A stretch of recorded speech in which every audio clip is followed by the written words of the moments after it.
The board meeting will now come to order at 5:01 p.m. Good evening, and thank you for attending the Albuquerque Civilian Police Oversight Advisory Board meeting today on July 10th. Ms. Berling, may I please get a member roll call? Member Bolianitz? Present. Member Budinaro? Present. Member Calderon? Present. Member Weimark? Present. Thank you. Mr. Chairman, you have a quorum. Wonderful, thank you. The next order of business is the Pledge of Allegiance. All rise.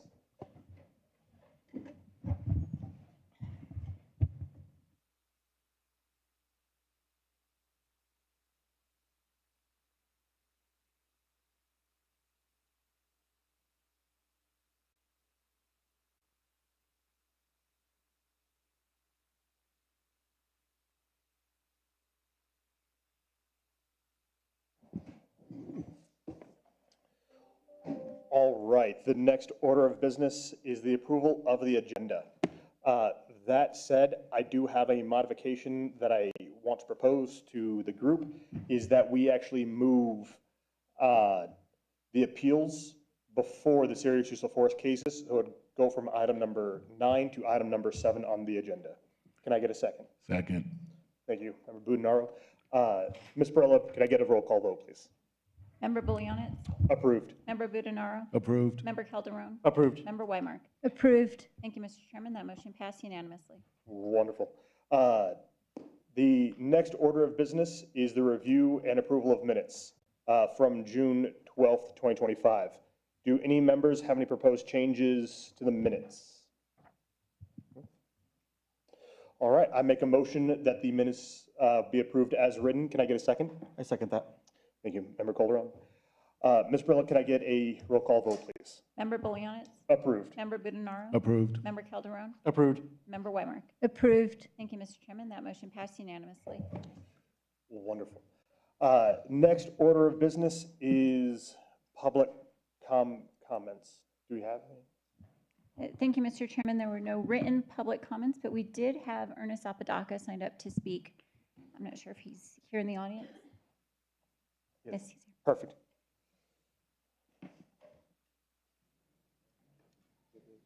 This is the right mic, right? Hello? Hi. So no, so I just want to say hi to everyone. Before you get started, sorry. Just as a formality, the duration that you have is about 3 minutes for that public comment. So after that 3 minutes, then we'll cut you off. So just so we just want to time box it a little bit. So, Ms. Brillick, can I get the timer and then let me know when the timer is ready and then go ahead. All right, sir, your 3 minutes starts now. Okay, yeah, no, understandable. Just want to say hi to everyone. Ernest Apodaca. I actually serve on the Northeast CPC board, so I just want to say hi to everyone. And of course, Commander Nelson, who I know got moved to IA, and of course, we look forward to working with, of course, Commander, I just forgot her name. But anyways, I'll just introduce myself. But I did want to just, usually I make recommendations online, but I didn't have time to do it this time around. So I just wanted to make a quick recommendation on 2-66, the victim and witness assistance. So, you know, because there's a little ambiguity in the follow-up investigations timeframes, because it doesn't say anything about, like, it just says hours, but it doesn't make mentions of, okay, is it like business hours, or, because, you know, because usually people will say, get back to us in like 5 days, but right, is it business days or work days, or you know what I mean? So just like more clarity on that one.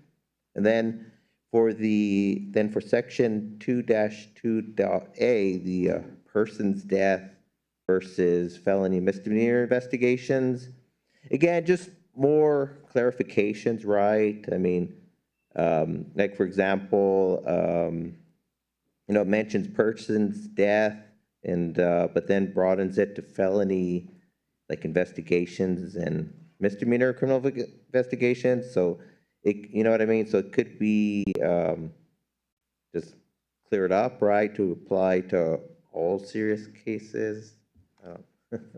So yeah, I don't know if that made sense, but you know, I guess just like more clarification there.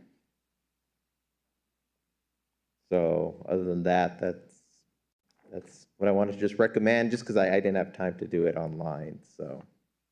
I don't know if you guys caught all that. We so. did. My only Okay. question to that was, will you be here for that section of the agenda? Will you stay here till that section of the agenda at the end? Should be at the end, yeah, because, I mean, if it doesn't, like, if we don't go until like 9 o'clock, yeah, I definitely can. We don't plan stay to. here. Okay, Oh, that's always the goal, right? But if you can stay, hopefully, because we, at that point, when we get to that policy, if we can talk at that point, it'll probably be even a little better, just so that we can have the context around it and bring you back up to be able to give those recommendations again, just to make sure we do document them properly. Obviously, our lights are having issues, but that we can document it properly and ensure that we hear what you're trying to say. okay, no, sounds great, so. appreciate that. So that's all I wanted to say, so. Awesome. Yeah, thank you for sharing, and yeah, Right. hopefully you can stay till that section. Yeah, because we want to have that dialogue, so that's greatly appreciated. Thank you. Okay, thanks, guys.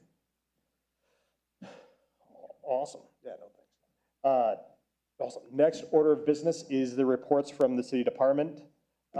First up, we have a APD and a presentation of the use of cell site simulator technology by Deputy Chief George Vega.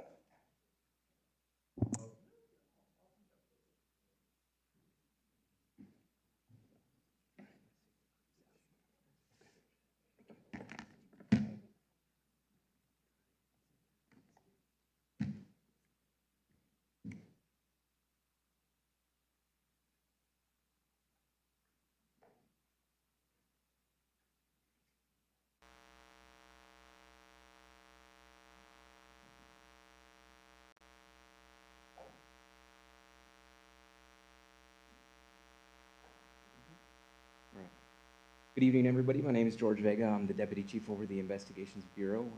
I oversee the Investigative Services Division, who has the cell site simulator technology within their division. What I wanted to do tonight is just go over what the cell site simulator is, what it does, some of the regulations that we have, and give you an idea of what information is collected and what information is restricted from being collected. So I created this short presentation to go over it with you. So the cell site simulator is technology that transmits as a cell tower. It acquires identifying information from cellular devices. However, this identifying information is limited, and I'll go into more detail on that. The CSS is what we call it for short. Does not function as a global positioning system, locator, and does not obtain or download any location information from cellular devices or its applications. The CSS is looking for a specific IMEI number from the target cell phone, which is entered into the CSS before deployment. And an IMEI number is an International Mobile Equipment Identifier. It's a unique 15-digit code that identifies individual mobile devices. It's like a fingerprint to your cell phone. And that's what it's looking for. And as I said there, as I said, that it's looking for a particular IMEI number. So it's looking for a particular cell phone, and it's transmitting as a cell tower. And so when our device gets into an area, it's taking the place of any other cell phone tower that's in the area. It's acting as the cell phone tower. So cell phones can use that device as a cell phone tower, but the only device that we're going to capture is the one that we're looking for, the one with that specific IMEI number. And so the use of cell site simulator technology is also, it's governed by state laws, state constitution, U.S. Constitution. We also have a SOP 2-14 that gives us the guidelines and how we're supposed to use it. CSS technology can be used for search and rescue situations or as an apprehension tool. Only trained personnel may use and operate the CSS equipment. Usage must comply with U.S. and New Mexico Constitution. I'll give you a couple of examples of how it can be used, let's say for a search and rescue operation. Someone's lost in the mountains or someone's lost in the open space area. We're gonna utilize it for that. For an apprehension portion of this, it'd be someone, we have a warrant for their arrest. We've written warrants for to be able to get cell locations, and then we'd write an additional warrant to utilize the CSS. And at that point, we're anticipating this person has their phone on them, and we're able to locate that device utilizing this information for a known wanted offender. And so our SOP also breaks it down within two types of information that we can collect. And the way we have it is authorized information that can be collected and prohibitive information that can be collected. When we're talking about authorized information, we use the industry standard. It's a unique identifying number assigned by a device, again, the IMEI number, or cellular network provider, limited signaling information and from the cellular device, including relative strength and general direction of the cellular device. So when I'm talking about relative strength, it's just the strength of signal. It's going to tell us, the closer we get to it, it's going to get a stronger signal for us. It's going to point us into a general direction that we can go to find this device. Prohibit information and data, contents of any communications, data contained on the phone itself, including emails, text messages, contact lists, images, subscriber account information, including account holder's name, address, and telephone number. And what's important for me to mention about that is, so our SOP says we cannot collect this data. Our machine can't even collect that data. The capabilities of this machine does not pull that type of data. The only thing we're pulling is the information that we were talking about with authorized information. So get into a little bit of staffing and responsibilities. Who's running the CSS for us? So we have a team of detectives who are the electronic support unit. They're out of our investigative services division. And these individuals are specifically trained on how to operate the machine. Per our standard operating procedures, they are the only people on the department that can operate this machine. The SU sergeant oversees the training and approval for any approval for its use in all the audits. Monthly audits are conducted on the equipment for maintenance and the logs on how we're utilizing the device.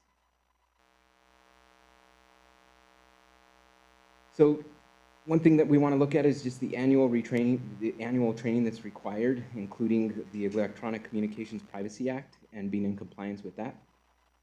The Electronic Communications Privacy Act, so whenever we write a warrant to utilize this information, we have to report it back to the New Mexico DOJ and let them know that we did utilize this type of device and the warrant that we wrote for it.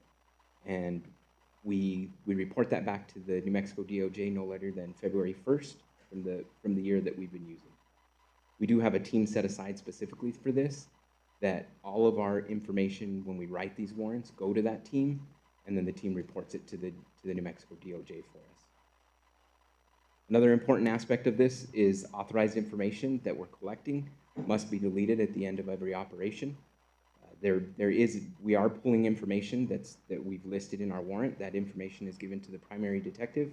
Confidentiality is mandatory in this area, and then the information is removed from the device.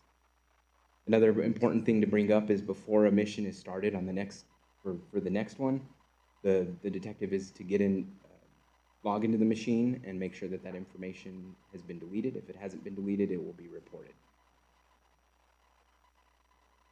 Another thing that I wanted to bring up is with the electronic warrant service, there's rules requiring us to notify persons that we've utilized this and captured their phone. And so that's what we also have to report back to the New Mexico DOJ to let them know that we've utilized it and we've captured their phone. So anybody who we have used this machine to capture their phone is notified that this has been done. So the legal process, all CS's use requires a judicial warrant unless exigent or emergency circumstances exist. In emergencies, approval must come from a DA and a warrant must be sought within 48 hours of the emergency situation. All warrant applications to the court must also contain language notifying the courts of the type of technology that we're using. And what I mean by that, when we write the warrant, we specifically have to tell the DA's office and the judge that we are going to be utilizing this machine, so everybody's aware exactly the type of technology that we're deploying. So some examples of exigent circumstances that I can give you, I'll go back to someone that's lost in the mountains, their life is in danger. We're gonna deploy it. It requires DA approval, it requires the commander of the division approval to make sure that urgent, exigent circumstances exist. If we have someone that has committed, something like a homicide and we got credible information to say that this individual can possibly continue to harm others or kill others, we can consider that an emergency situation, get a hold of the DA, and let them know what we're looking to do there.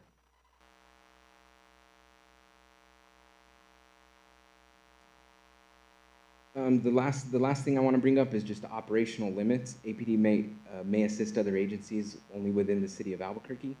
APD does not allow outside agencies to operate our CSS equipment, And then again, all data has to be removed from there, so there's no storage of any data on the machine.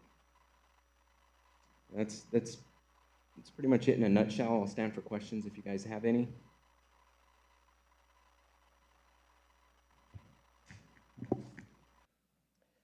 I kind of have one around search and rescue from using the IMEI, which kind of makes sense. You said it was not a GPS, but say you're 5 miles out, something like that, and say that individual has access to, or actually has connection on his phone, are you able to use the signal strength to even point you in a direction to where that individual is based on a search and rescue? Sure, and I'll clear up some of the GPS language that I used there. What I'm saying is that we're not pulling GPS location data from the phone. Oh, but we okay. can get a relative lat long for where the phone's at. So it Yeah, does give okay, us, so you are putting a lat long then? yes. Okay. Yeah, that's, because it said no GPS, and I was like, oh, wow, okay. Yeah. Like, how do they do that? We're not, when I talked about that, we're not pulling that no historical or GPS location from the phone. We're getting at the moment, GPS where it's at, and then we're getting signal strength in a general location. Oh, okay, that makes more sense. Got it. Thank you. Sure. Chief Vega, you said that only a certain number of officers are qualified with CSS. How many do you have? So right now we have 3 detectives within our ESU team, and we have a sergeant. So we basically have a 4-man team that's trained to utilize this equipment. Appreciate it. Thanks.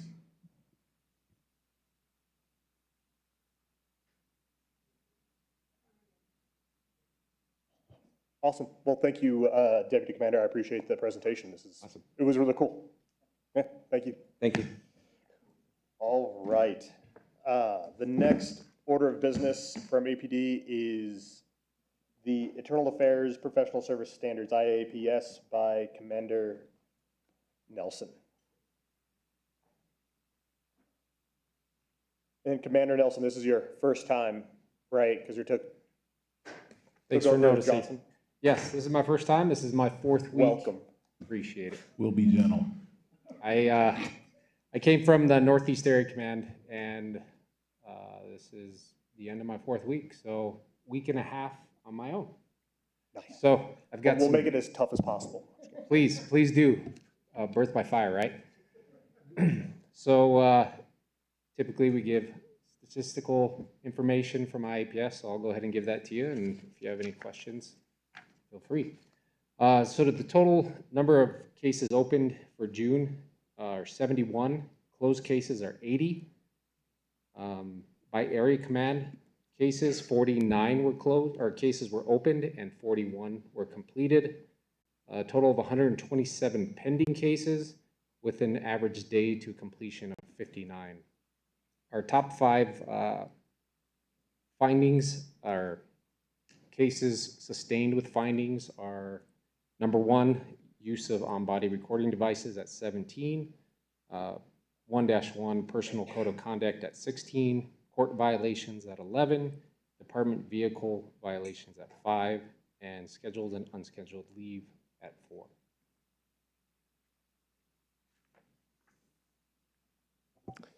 Thank you. Any questions? The only recommendation that I would make, and that is helpful for me, is kind of on the last page where you're kind of breaking down the 1.1 professional code of conduct. They specify the subsections, but they don't actually put in writing what those subsections are at a high level. So is that a way we could add that? Because then we can look at it, because right now the only thing I see is 1.1, then 1.1.5. Whatever. It's like, what exactly generally was it? It encompasses a lot. Right, 1-1 yeah. so what I can do is I can bring that 1-1 SOP, and then you can kind of look at it, because there's one in almost every category, it looks like, or at least a couple, and then you can kind of refer to that, and you can see the violation that occurred. Would that help?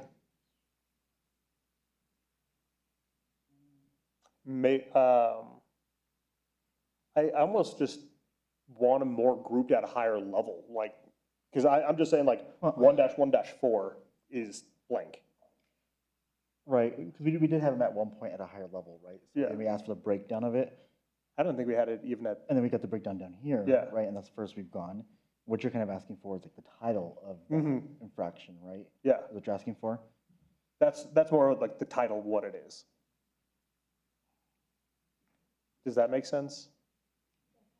It does, but then it might just be a paragraph, not necessarily just a title specifically. That's So that's what I'm worried It's about. probably gonna take more due diligence on our end than anything else for us to go through it and figure it out. Okay, That's what's gonna be, because I don't, if it's a whole paragraph. if it's a then- whole paragraph, it's not helpful. Yeah, Yeah, so, yeah, I'm just looking for like a general. Does that make? yeah, I mean, because we have access to the policies, and so I want you to bring a policy when we have access to ourselves, right? There's no point in making you do work for no reason. Okay. I think it's more on our end that we'll have to look at this and pull it ourselves Yeah. prior, and then go from there. Okay, no, that's fine. Never mind. Then. Okay. Yeah, my brain wants to see it, and I don't know how to articulate it well, and we got to probably do some legwork on our own. Just because, yeah, not every paragraph is labeled as a title. Yeah. That's what makes it hard, Right. other than like the main policy title. Yep. or Okay. Section. Awesome. Thank you, Commander Nelson. Yes, thank you. Welcome to the party. Appreciate it. Right, I've been thinking about it for a while. All right, the next order of business is Internal Affairs Force Division, IAFD by Commander Norris.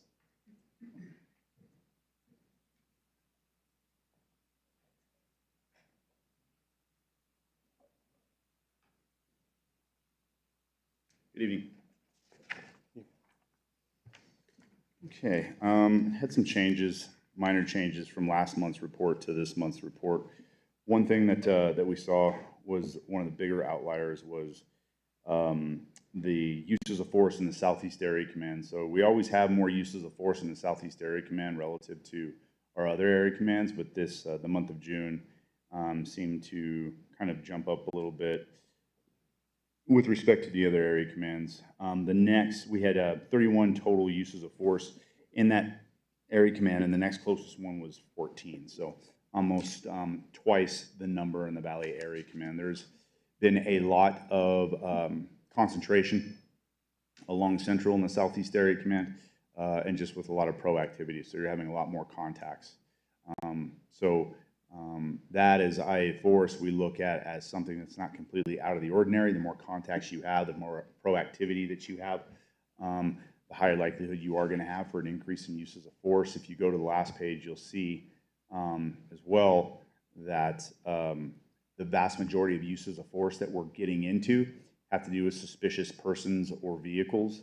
A lot of the times those suspicious persons or vehicles have to do with a lot of on-site activity. So that correlates, but it's something that we definitely noted. Last month, we had 50 uses of force total within the city. This month, that's increased to 69, or not this month, but for the month of June, it's at 69. And usually too, I mean, our summer months, a lot of people, there's a misconception that our holiday season is very busy for us. It is busy, but the summer months in comparison, the holiday season pales in comparison relative to our summer season. So that's not anything that really stuck out as odd to us. It's pretty much in keeping with how it's kind of always been, with just a lot of activity during the summer months all around. As far as force rate per 1,000 calls, if the Southeast was leading the rest of the city in uses of force, it's going to correlate to the force rate per 1,000 calls. And about 4 uses of force per 1,000 calls for every call in the Southeast. The next one down would be at 2.1 with the Valley. So that's trending with numbers of uses of force in general. It's almost twice as much. Force rate per 100 arrests, it's 4.7 for the Southeast, and the next lowest one would be 2.8 for the Valley. The Northwest Area Command is looking at about 1.9 for the month of June.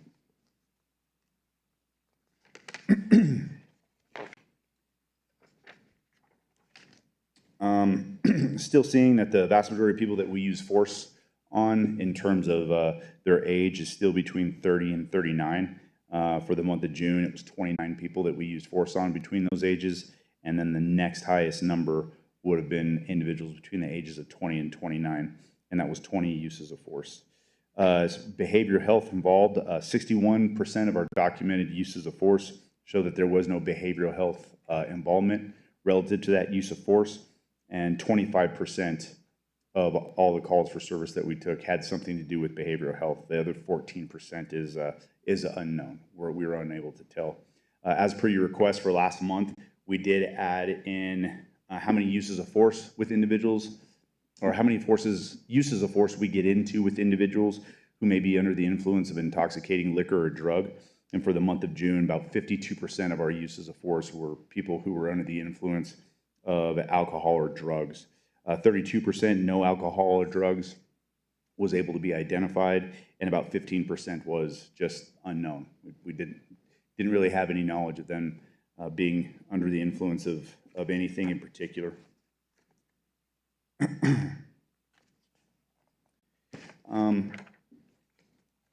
The vast majority of uses of force that we get into are still level 2 uses of force, so that's not anything out of the ordinary, and the vast majority have to do with empty hand techniques, empty hand takedowns, things like that. So there was nothing that really stuck out in the month of June that would be an outlier relative to the other months leading up to June. And as I had mentioned before, if you look down on the final types associated with force events, final call types, you'll go down to suspicious persons and suspicious vehicles, and you'll see that that far outweighs, at least in the month of June, any other type of call that we got dispatched to where we ended up using force.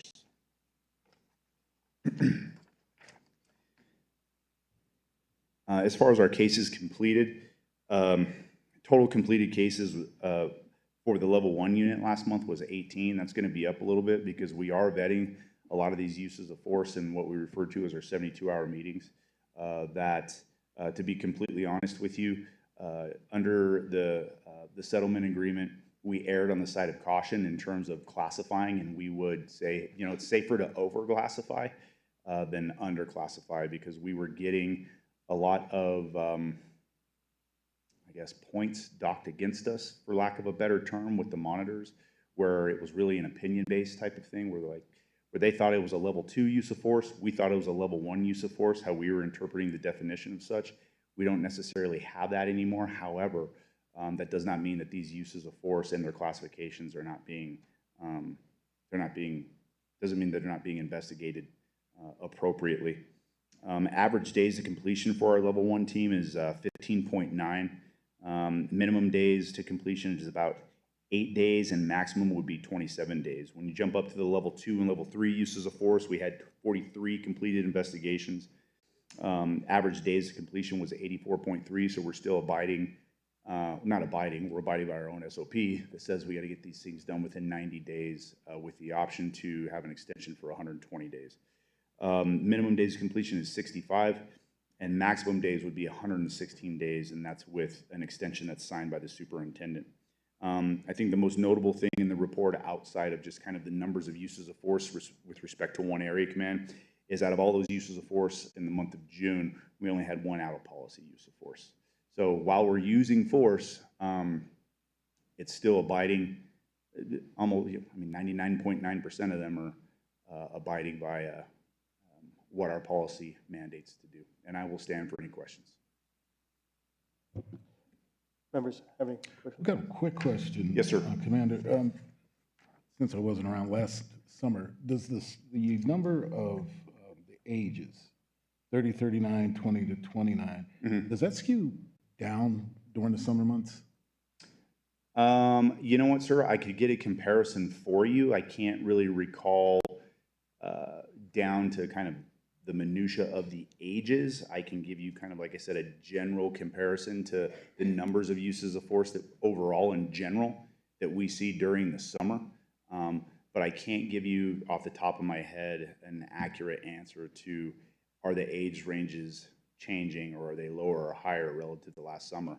But if you shoot me an email and you want something like that, I'll be more than happy to go ahead and get that. I was just curious if you just knew off the top. I don't, sir. I'm sorry. Okay, thanks. Any other questions? Yeah, I actually really liked, and thank you for incorporating the alcohol and drugs involved, because I think that's very interesting that, yeah, over 50% of your interactions were drug, alcohol, some had some effect. One thing that I think I remember talking about last month, and I don't want it to fall by the wayside, is, and correct me where I'm wrong, is that when we were under the consent decree, because You can call it a dissent decree. Consent decree, we were showing like a show of force was a level 1. Yes. And then now that we're not under the DOJ anymore, we kind of made that its own thing, right? Yeah, not yet. That hasn't Okay. gone into effect yet, but that is, that's kind of, there's some things that we have to make sure that we're doing very carefully in terms of documentation, in terms of all of those things. There are special orders that I have written up right now that are actually going through the process they need to go through. City Legal's taking a look at those to where we want to go ahead and classify a show of force as, yes, a show of force, no longer a use of force. Right. I just think it's important to also understand that those shows of force will still be tracked.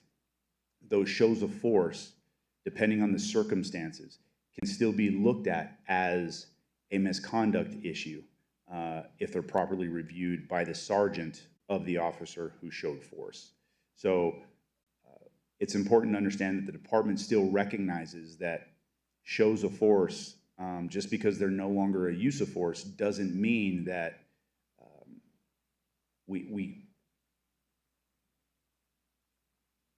we still have to have a totality of circumstance and make sure that that show of force is proportional, if you will, relative to the threat that's being presented or the information that the officers have at the time when they deploy with a specific weapon.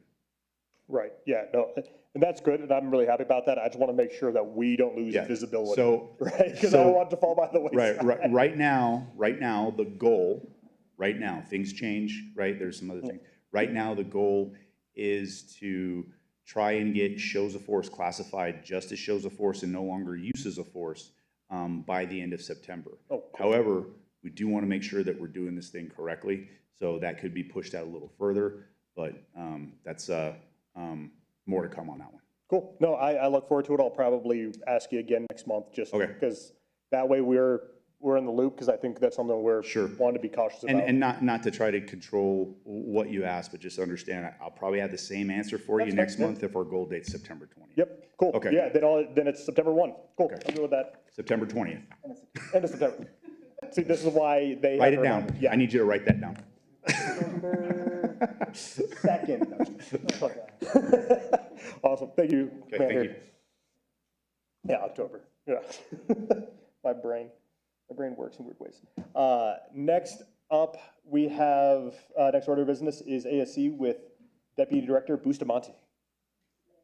AC, I need to go, do you want to be at the chair again? Okay.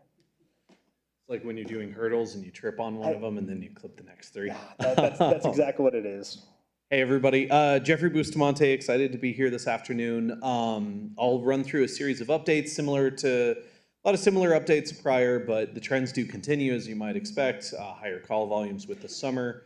We don't have June fully calculated yet, but I know May we had 3,500 calls, which was up from about 3,200 the month before, so that upward swing. It's been a busy start and cutover of the fiscal year as well. So in June, we did our kickoff to the Summer of Nonviolence. I mentioned that at the last time I presented. Since then, I'm trying to remember if I presented before we did Greece or after. I think it was right before, the week before. We had about 2,000 people at Greece. Yesterday, we had 10 Things I Hate About You, personal favorite of mine. We had 2,200 people there at least. We actually stopped counting right around 2,200 folks. So we're seeing a lot of attendance there.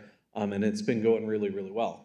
Outside of that, we are doing some other events with the Summer of Nonviolence that we're excited about. We have a basketball clinic coming up next week for kids who would otherwise not be able to afford a basketball clinic, so really excited about that. That will actually dovetail into a tournament that's open to many, both adult and youth teams, coming up on the 26th of this month. This Saturday, there's a lip sync battle for kids who are more on that side of things, so that'll be at the African American Pavilion at Expo. So it's really just a bunch of things kind of flying and having a lot of fun.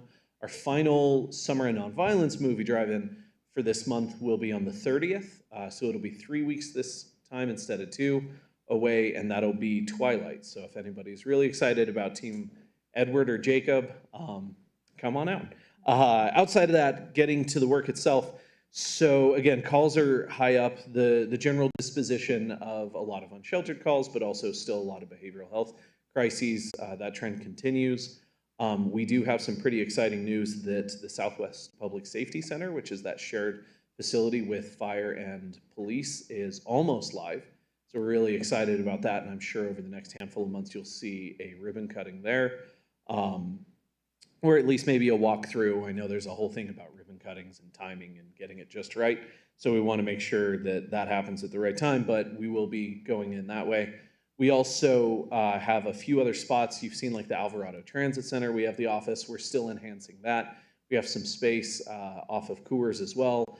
And the reason we've been focusing on a lot on the west side is because of maybe the biggest bit of news from that is we've actually started to split our teams into a bilateral split. So we're not as far enough along like fire and police to have like substations where we always have them positioned out of, but we have grown to a point that with the new fiscal year on 7/1, we also switched to a bilateral shift. So we have the teams predispositioned on the west side, which, as you might imagine, right around now for probably about another hour, is going to save us a lot of time. And that's the intention, is to, once we're hitting the road and heading any which way, we don't want all of our teams on the east side and then to have like 3 calls come in on the west side, and heaven forbid if there's an accident on any of the throughways. So that's part of it as well. And then obviously there's a lot of acreage on the west side, you know, even just past the river, there's a lot that it will make it easier and faster for us to respond to in that way. So we're really excited about that. And then outside of that, our violence intervention division continues with a lot of their work, even though it is like summer break. School-based is still supporting a lot of the students. We had a graduation last month that graduated 5 of them, up from 1 last year, which is pretty exciting. And we only had 6 seniors. So to see 5 of them graduate was really great news. And with that said, though, even though it's summer break, our youth violence intervention team and our school-based violence intervention team still support the kids, including with summer school. So some of them are enrolled in summer school. We're helping them out there. And then the other teams, the violence intervention, the opioid education prevention teams, of course, it continues throughout the year, and we're seeing increased referrals into all of that. So I'm happy to pause there and answer any questions. I said I'd ask. I go to a coffee shop quite a lot, and there's a gentleman that comes who really harasses the customers, yells and screams, and almost runs his bicycle into their chairs. And they've been calling about him pretty frequently. And he told me that the gentleman that was calling about him told me that the dispatcher said he wouldn't get ACS. If you don't mind my asking, what coffee shop is this? Java Joe's. Okay. Well, if he's running his bicycles into folks and actually harming them, we are moving out of our scope and into police's, because there is an element of harm being caused. I will say it is, don't hesitate to reach out though, and if he's tends to show up at specific times, just let us know what those times are and we'll try and I'll try and connect with you offline, member Wymark, so that we can have that conversation, because of course we want to help him. I didn't make it clear he's potentially riding into customers. Okay. Actually, he hasn't done it. Well, I will definitely. They've called a lot of times and they're very bitter and jaded because I said, I was there and I said, well, get the ACS. They said they won't let us get the ACS. They won't dispatch the ACS. Well, without seeing the call right in front of me, is this 311 or is this one of the emergency, like 911, 242 cops? I don't know. I should have asked him, but I think he's calling either one. It doesn't make any difference, does it? It does, and I'll get to that. But we'll reach out to him as well at Java Joe's and just make sure we're connecting. And we'll get that done. I think they're probably close now, but by tomorrow. And then on that, it does. So the 311 system is like a ticket referral-based system, kind of like a CRM system. 911 and 242 cops go into the emergency communications center. 911, the emergency side, 242 cops, the still urgent but not emergent space. So The parameters around them also matter. So typically the city, and for like us, we tend to get to 311 tickets within a day to 2 days. The city always works to get to most of them within a couple days. Whereas 911, it ends up on our dispatch board, and our teams have it on the board until we respond to it. Now, if a call comes in at 2, and let's just pick any coffee shop, but I'll pick on one that's near the river that closes around 4. If they call us at 3, we may not be there by 4. So it also depends a little on timing, but we'll reach out to them and we'll make sure to connect that way for whatever reason that might have been causing that. And then I'll take the feedback back that maybe calls were coming for us that should have gotten to us, but there's a lot of dispatchers. Sometimes they do their quality control as well. Best way I Also can thought put that it. CIU might have been more pertaining to it. The crisis intervention team tends to take higher acuity incidents Yeah. than that. So if he's not harming anybody, it probably is going to us. And this might just be an issue of somebody who is picking up the phone that might need a little bit more training. Okay. yeah. Thank you. Absolutely. Any other questions? Nope. Awesome. Thank you. Perfect. Thank you very much.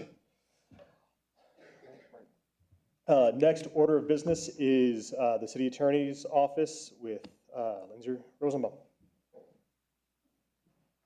Good evening, Chair, Board. I think it's been a couple months since I've been here, so I will give the update on the CASA that I know you've already received, so I apologize. But as you are well aware, the city, along with the DOJ, filed a joint motion to terminate the CASA. That was granted by Judge Browning, which in turn meant that the entire CASA consent decree was dismissed with prejudice. And the hearing that was scheduled that same week was also canceled because the case was dismissed. But I do want to make myself available for any questions related to that litigation and how that unfolded, if you'd like. But I know that was a couple months ago. I know you're all aware of those filings and what happened there, but I will answer any questions about that if you have them. Any questions?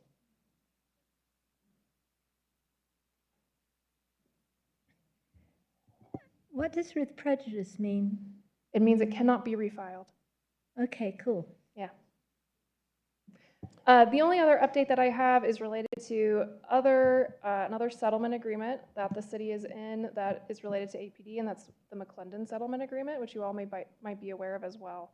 It's a decades-long litigation that revolves largely around the jail, and so it's the joint defendants are the county and the city. They used to jointly operate the jail together back in the 90s when the case began. Since 2017, the city has been in a settlement agreement with the plaintiffs, which requires essentially, it's a 14-paragraph document, which requires about 10 different things of the city, most of it related to policing and related to their dealing with those with mental health and behavioral health diagnoses and homelessness. And requiring APD to update certain procedures and trainings. And so it does have some overlap with the CASA, but I just wanted to mention that. In March or April of this year, the city filed a motion to dismiss the city from McClendon, arguing that the contents of the settlement agreement have been substantially complied with. We've reached all the terms of those 10 paragraphs. That litigation is ongoing, so I don't have a resolution for you, but I just wanted to note for you that that litigation, the city has moved to terminate that settlement agreement. And so we'll stand for any questions about that as well. Yeah, I don't think we have any questions about that. I had a question that you may or may not be able to answer, but I'm just kind of curious from an attorney perspective of the National Guard deployment within the city. It's been, what, month and a half now-ish? Month? And so I just was curious from a city legal perspective, any more updates or anything you can share around that to the board? I don't think I have any specific updates for that. I know that, I think that's a department question. Yeah. That's fair. I just felt like I just in case there was something as far as I'm aware, it's going as it's intended. Cool. All right. Any other questions? Thank you so much. I appreciate it. Thank you. Next order of business is the city council by Chris Sylvan. Did I say it right? Yeah, that sounds right. Thank you, Chair, Board. It definitely is right. It's Sylvan, or Sylvan. Chris Sylvan with the Albuquerque City Council. Quick update. Council is on break right now, and what that means is they're not having meetings during July, but that doesn't mean that we're not working hard. I think I'm working harder this July than I've worked past Julys in the past. I'm drafting like 2 pieces of legislations for 2 different counselors, so what's a break? Next week, we will have our monthly meeting with the agency and city council staff, and at that meeting, we're going to interview hopefully 2 applicants. We have, thanks to Mr. Mensa, he helped bang the drum, so to speak, and we got a few folks that were interested in applying. So we hope that goes well, and hopefully we'll put these folks in front of the counselors soon. And I don't know if I mentioned this last month, but we did interview 1 applicant, and we're going to decide from the pool once we get done. So that's my update. I stand for any questions. Awesome. Yeah, no, thank you. Any questions? Awesome. Thank you, Mr. Sylvan. I appreciate it. Next order of business is Community Policing Council, CPC, by Kelly Mensa.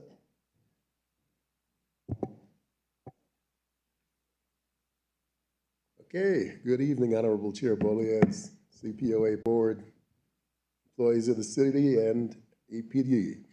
I got a fairly short update for you this month. We are working through spending still. We are looking to advertise in 2 areas. One is going to be on PBS, and that's going to be basically them being a public station in the way that it's not advertising, it's sponsorship. And we should be sponsoring the news when this is all done for 6 months. So they say that this is one of the most efficient ways for nonprofits to get attention. So we're going to give that a shot. They kind of gave me the green light to try out something that I felt was interesting. So that's going to be our next advertisement. As well, we'll be doing KKOB radio during the evenings for 13 weeks. We figured we'd hit both sides of the aisle there with PBS and also KKOB. So hopefully we're looking at possibly with our age range of the general people who apply for the council and also the interest, we're hoping this is going to work out. We're still trying to work out our situation with new microphones. One of the major complaints is the audio. It's a great system we have, but there are issues with hearing the things in large rooms and rooms with high ceilings and that sort of thing. So we're still looking to work that out, possibly soon. And we've nailed down an order for new stuff we can publicize the council with, get the members to wear T-shirts and hats and all that kind of stuff. So, and also swag to get given out at events. So we're looking to get that done pretty shortly as well. Warden Kai Smith of BCDC has made a commitment to the council. He said he wants to hit all 7 councils every other month. I said, you're offering an awful lot there. I don't think he understands because he's actually driving to every meeting so far. He hasn't attended any meetings online, so he's definitely there. And he brings 4 or 5 members of the BCDC staff with him. So he is definitely involved in this. We're doing 5 meetings this month. The Valley put in a new recommendation on officer-involved shootings. That's going to APD. So we should be hearing from that in a month or so, maybe less, maybe more, somewhere around there. And there's a lot to this. I should actually forward it to all of you, and we'll see how that works. We have a schedule of events for the YCPC throughout the summer with Angelo Ragland's help. We got 6 youth members to go to the APD Crime Lab, or what do they call it officially? It skips my mind right now, but the Crime Lab. And they all said, well, talked to a few of their parents. They said it was a good event. So we're looking to reach out and get more youth members. Angelo has also put together a ordinance that we're gonna fill in some new things and work on that. And hopefully we'll get that done by the end of the year for, should be gone over by somebody and just seeing whether that's gonna work or not.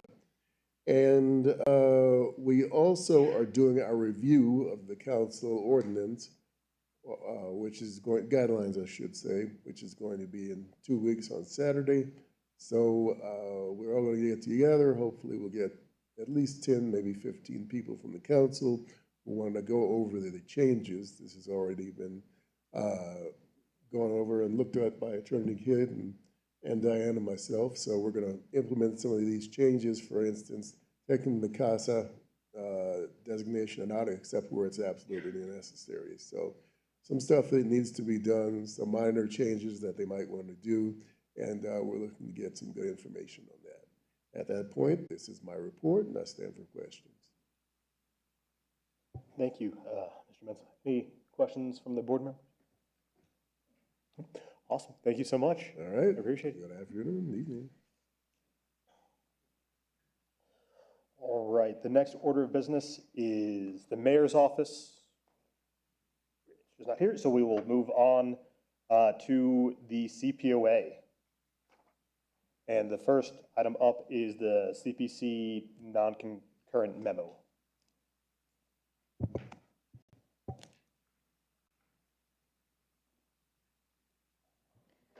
Thank you, Chair. I assume you want the report first and then the non-concurrence, as usual.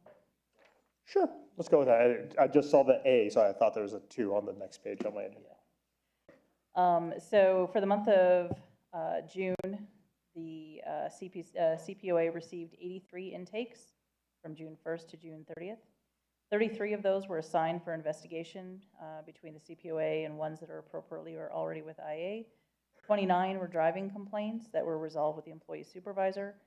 1 was assigned for formal mediation, and 20 were miscellaneous, where either, again, insufficient information was provided, it was determined APD personnel were not involved in the complaint, or the complaint was resolved like an informal mediation process, basically, to the citizen satisfaction. So again, it's a higher month than some. We had a good month for commendations. We got 8 commendations for that month, so that's a much higher number than we typically get. The APOA did sign the MOU to streamline video processing for the use of force cases. After the additional signatures are received, it will become active, so you should see that change likely in August.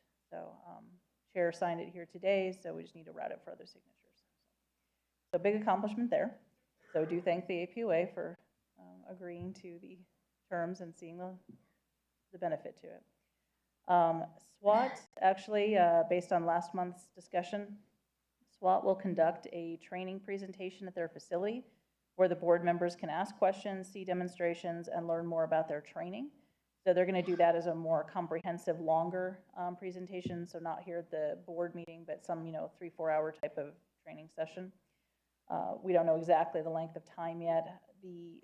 When I was speaking with the commander, he said Monday would likely be the best day for them to be able to do that. So if you have any kind of a Monday that is like a total no way, please email me that so that I can say, okay, can you avoid these Mondays? But we'll get that coordinated for in the future sometime. Maybe when it gets a little cooler, because you'll be outside and things like that. So, August, September maybe is a good time, but anyway, just let me know.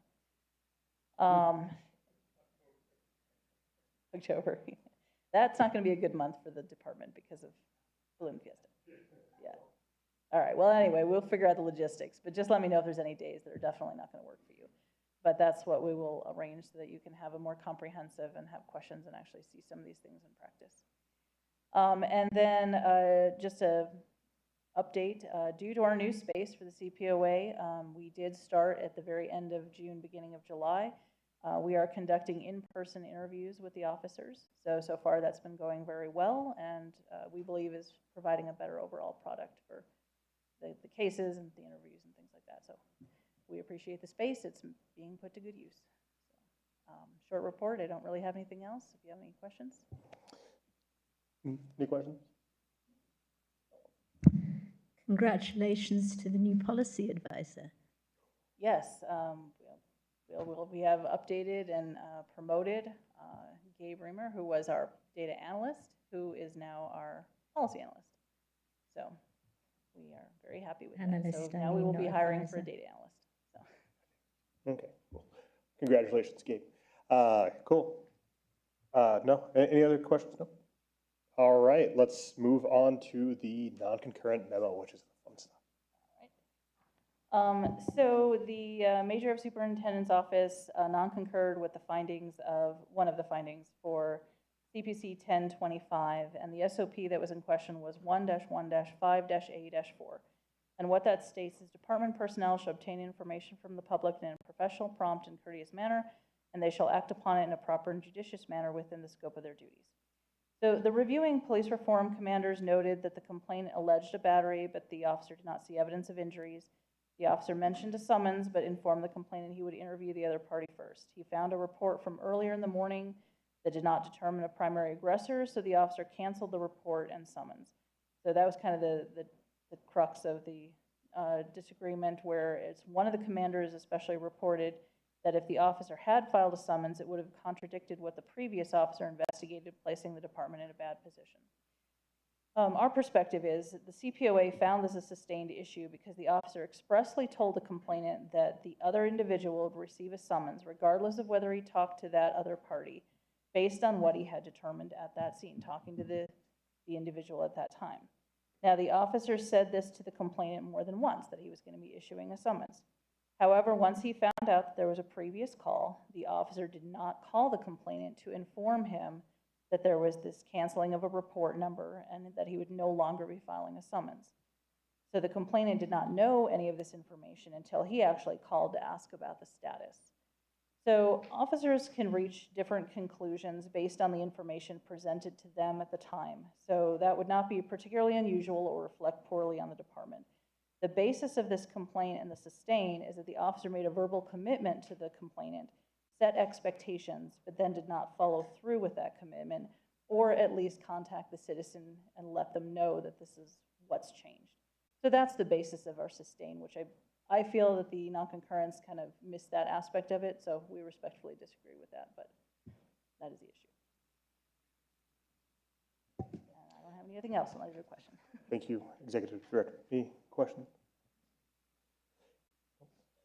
All right, let's move on to the next order of business, which we changed to appeals. So we will, the appeals is next on the agenda here.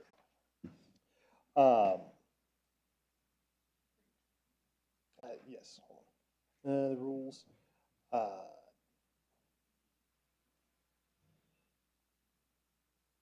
Ms. Berlin, is the appellant here?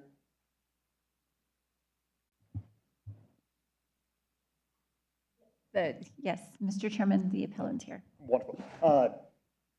May the appellant step forward up to the microphone for us, please. And then while we're doing that, can we have legal counsel kind of go through the process again of the appeal just for the record? Thank you, Mr. Chair. We're now at the appeals portion of the agenda, and the following process will be followed in each appeal. During the appeal hearing, each interested party has an opportunity to be heard and present arguments stating their position. No new evidence will be permitted to be introduced during the appeal hearing. The hearing today is a quasi-judicial hearing, and the decisions will be made by the members of this board. The scope of this appeal will be limited to the complaint and the findings of the investigation that followed. If parties during their presentation go outside of this scope, they may be directed by the chair that the only arguments that will be considered by the board are those relating to the complaint and subsequent investigation. We are recording this meeting tonight so that a complete, clear record can be created of everything being said. However, please remember that we cannot create an accurate record with people talking over one another. If people start to talk over each other, the chair may call for order so that there can be a clear record of the hearing. The time limits for the hearing are as follows: 15 minutes for the complainant who requested the appeal or the representative. They may call witnesses, but this will count against their time. Then 10 minutes for the CPOA director or her designee. Then 5 minutes for the police officer if he or she is present. Then 10 minutes for APD, And then finally, 5 minutes for the complainant or representative to provide a short rebuttal to anything that has been presented by the other parties. The burden of proof is upon the complainant bringing the appeal to demonstrate either, 1, a policy was misapplied in the evaluation of the complaint, or 2, that the findings or recommendations of the director were arbitrary, capricious, or constituted an abuse of discretion, or 3, that the findings and recommendations of the director were not consistent with the record evidence. These are the only bases provided for in the ordinance on which the board may modify or change the findings or recommendations of the director. At the end of each party's presentation, the board will be given the opportunity to ask questions. These questions do not count against the party's presentation time. These questions should be focused on clarifying the record or argument given and should not offer or invite new information or evidence from a board member through asking the question. Parties should remain respectful and professional during their presentations. Any disruption of another party's presentation shall not be allowed. At the close of the hearing, the board will deliberate. The board may make a determination in open session or decide to deliberate in closed session as allowed by the New Mexico Open Meetings Act. All final decisions by the board will be made in public. Once a decision is made, a final written notice of decision will be provided to all interested parties as provided for in the CPOA ordinance. Thank you so much. I appreciate it. Welcome, Ms. Flint. How are you this evening? Thank you. I'm fine. Thank you for letting me come tonight. Oh, of course. So with that, our legal kind of outlined the process here. So you have 15 minutes, then in which we have a timer. Then we'll move over to you have up to 15 minutes, excuse me. Then we'll move over to the CPOA and their designee, which will have 10 minutes. Then the APD officer, if present, then APD for another 10 minutes. And then you get another 5 minutes as a rebuttal. So do you understand the process? I do. Wonderful. I'm hard of hearing though. So this intercom or hearing you talk is kind of muffled for me. Oh, interesting. I might actually have to speak louder for once. That's why I was looking up to read. Sorry. Oh, no problem. Okay, so Ms. Barella, do you have the timer ready? Mr. Chairman, Ms. Segala will be handling that tonight. So I can go ahead and start? Yes. Okay, well, so tonight I'm here to appeal the decision of the CPOA director. And based on the findings and conclusions of the investigator. The first thing that I want to say is that my belief is that the deputy chief violated my First Amendment right, freedom of speech. We are protected and we're not supposed to be punished or retaliated against when we petition the government. We can do that through circulating petitions, writing letters, sending emails. That is our right to redress grievances, to change policies, to change laws. When I sent this email, the only thing in there that was used against me was and I always have a hard time saying this, a hyperbole, and that is also protected under the First Amendment. That is an exaggeration to use, and the Constitution protects that because it's for emphasis. The second thing that I want to say is when reviewing the evidence and the findings and conclusions of the investigator, I can actually see where it changes, and it seems that there are two investigators because Investigator Jaramillo was the person who contacted me first. The second person who contacted me was CPOA Investigator Stevenson. And in that call, he asked me to drop the case, which to me is a bit of obstruction of justice because I was accusing the deputy chief of violating my First Amendment right. I was seeking justice. He told me that it was because I didn't have all the information of who the people were. And therefore, he didn't want to make these calls and involve innocent people and have it on their record. That's not something that you do. And I found out that this is really something that this man has done more than once with me. The first time I made a complaint, he called me up as the investigator and asked me to drop it. I listened to his review and I did. That is why the second time that he called me and asked me if I remembered who he was, I listened to him. And when he said that, it to me was him telling me that my complaint wasn't valid, that because I didn't know who the people were, which is the police department, that I should drop the case. I had a valid reason to file it based on the CIT coming to my house after I sent an email protected under the First Amendment to Councilor Bassan, who sent it to her Director of Council Services, Isaac Padilla, who first telephoned the deputy chief to talk to him, what we don't really see in the evidence. And then he emailed him later, and that is redacted. So when Investigator Stevenson called me, that very day, Isaac Padilla called me. I didn't pick up the phone, I didn't hear it, but I did pick it up for Investigator Stevenson. Later on, I returned the phone call to Isaac Padilla, who told me it was he who called the deputy chief. Now, through the findings and everything, you hear two different sides. And where I see the change is on page 5.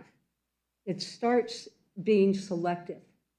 It starts picking out evidence and then using terms like the one where the girl comes up and says, I say, hi, Kimmy. And then she says, oh God, Sue, what did you do now? You know, picking out things in that video. Whereas before, I can almost tell that this is somebody different writing it. And the CPO director even said that she was going to reassign it because we had communication. I sent an email in September, on September 3rd, asking about the status. She sent me back one saying that the CPO investigator, Jaramillo, had passed away. We started communicating back and forth. I feel that, and then in that communication, I explained to her that I felt that Investigator Stevenson should not have called me, that was a conflict of interest. That was putting bias by saying that he didn't want to call people that he felt weren't involved. It has nothing to do what he felt. It has everything to do with what the policies say, what they're directed to do. And that was to do a fair and unbiased investigation. I don't feel that it was. When I look at the first part before it changes, and again, I'm going to state, there was 2 investigators, but the second one isn't named. In Officer Jaramillo's, I believe, is in the beginning, where she states that my hyperbole was protected, that it didn't mean anything. I said that the counselor had dragged myself and my community down, and now it was their turn. There was no immediate threat. There was nothing indicating that I was going to go down there and commit some violent act. A threat is also defined by the U.S. Supreme Court as something that is immediate in violence towards somebody. So there was no threat whatsoever. When the CIT detective, Jones, came to the house, the first thing that he told me that there wasn't a threat. In the conclusions and findings, the investigator even says that there was no threat. Yet, he said, and it's in one of the videos when he first talks to me, is that Brooke Bassan interpreted it as a threat. In the findings of the CPO director, she states that it was done to provide guidance on available resources and conduct threat mitigation. That it was done because it was a practice in comparable situations, threat situations. There was no threat. CTI comes to serious mental illness, behavior, before, that gentleman that was talking about ACS, describing it. They came to my house based on an email that's protected by my First Amendment that had no basis to be considered a threat. The deputy chief, although I do not know him personally, and I'm trying to look at it like I did it with the evidence, objectively and not personally, was that Isaac Padilla was able to, as a government employee acting under the color of law, speak for another elective official, public official, and use it against me. He told them I was a threat. He called me and told me he saw as a threat. He told me he would restrict my participation, a civil liberty to participate in a democracy if I showed up again and managed to say that.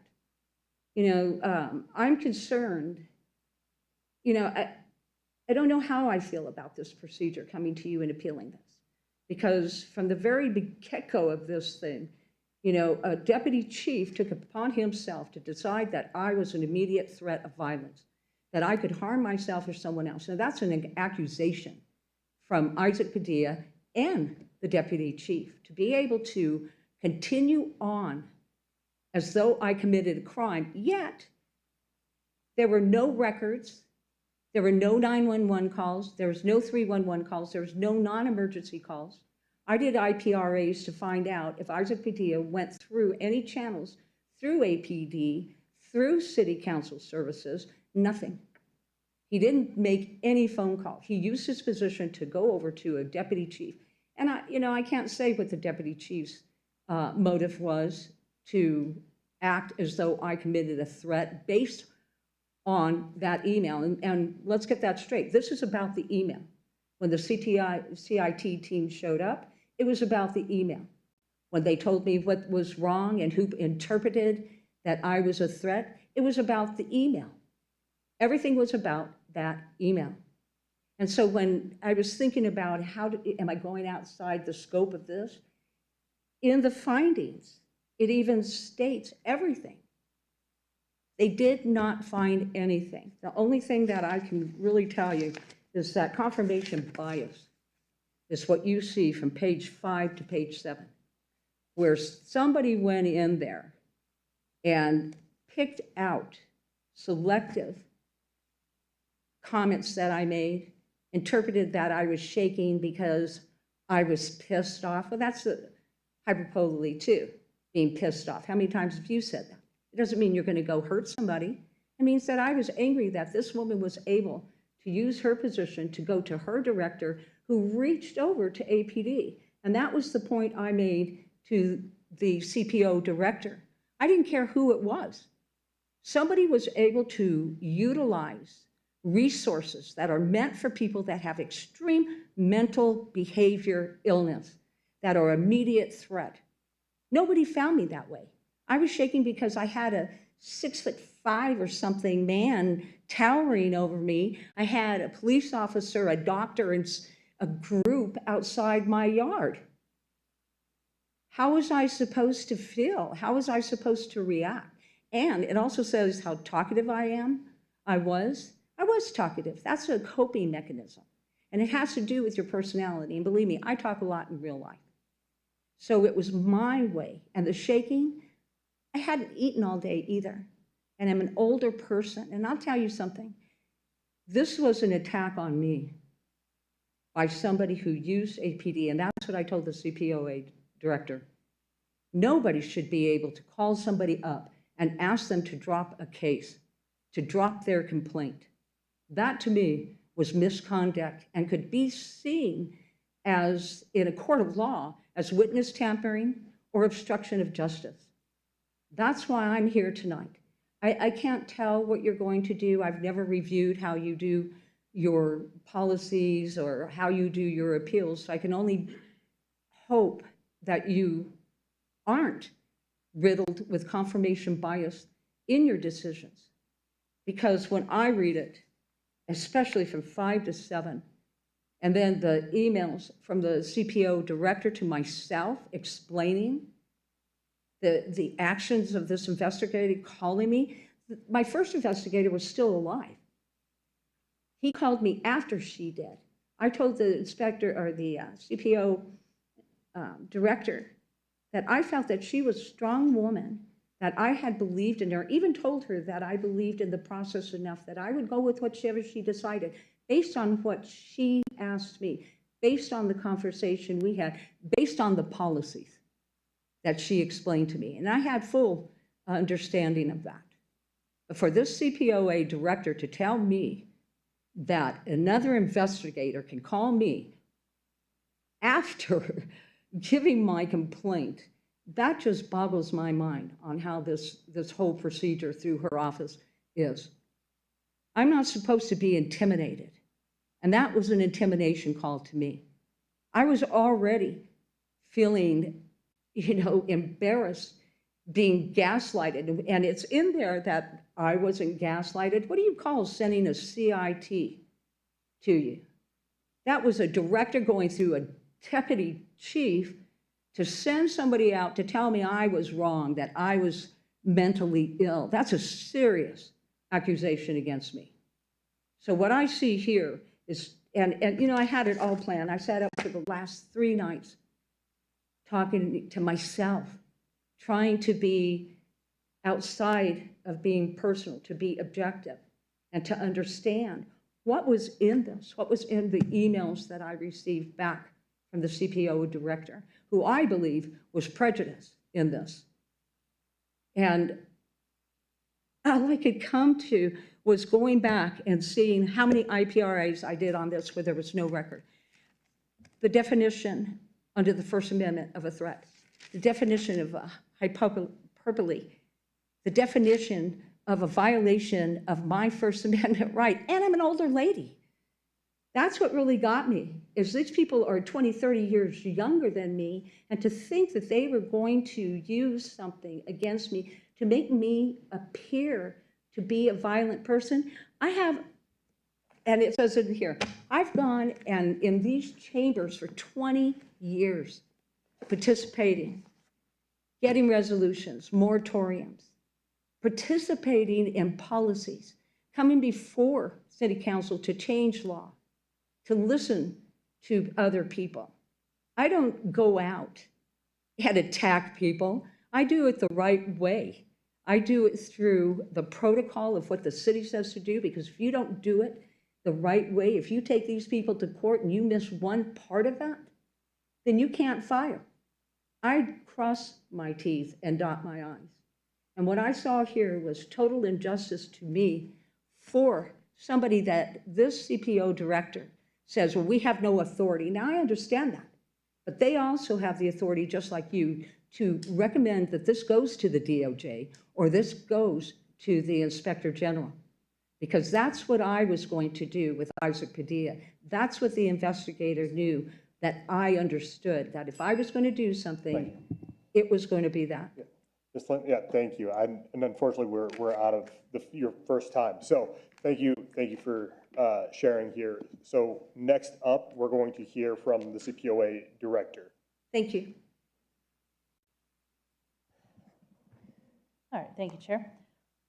So, just to shed a little context, so Ms. Flint has a long-standing conflict with this particular city councilor. She sent an email to the councilor, which the councilor perceived as a threat. We can't, say how she feels or doesn't feel, but that's how she perceived it. Councilor inquired with the Director of Council Services on how to handle escalating what she perceived escalating behavior, and a threat should be addressed. She did not suggest any kind of specific course of action. Director of Council Services contacted a deputy chief who is over the crisis intervention team to ask for assistance. He did this not requesting a favor, not as anything specific about her, but just as a normal course of procedure when such concerns are received by him. The director expressed that he has been trained to reach out to someone when there are concerns rather than regret not doing so later. So in the course of the investigation, Ms. Flynn had said the normal procedure would be to file a criminal complaint, although if that actually occurred, we would have probably received a complaint for a different reason. However, that's inaccurate. When she says that's normal procedure to file a criminal complaint, normal procedure is to conduct some level of assessment and investigation and then determine what's appropriate or if a crime has committed and what has occurred. CIU is the lowest level of intervention available for these types of cases and intended to prevent escalation.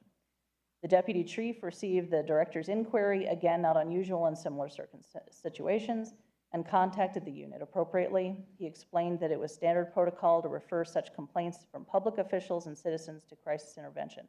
They deal with all kinds of type of cases, not just the most serious. In his assessment, it had not risen to a lawful police threat. That's what the deputy chief had said. Yeah, deputy chief. But that a threat mitigation and assessment are typical tasks for the crisis intervention unit.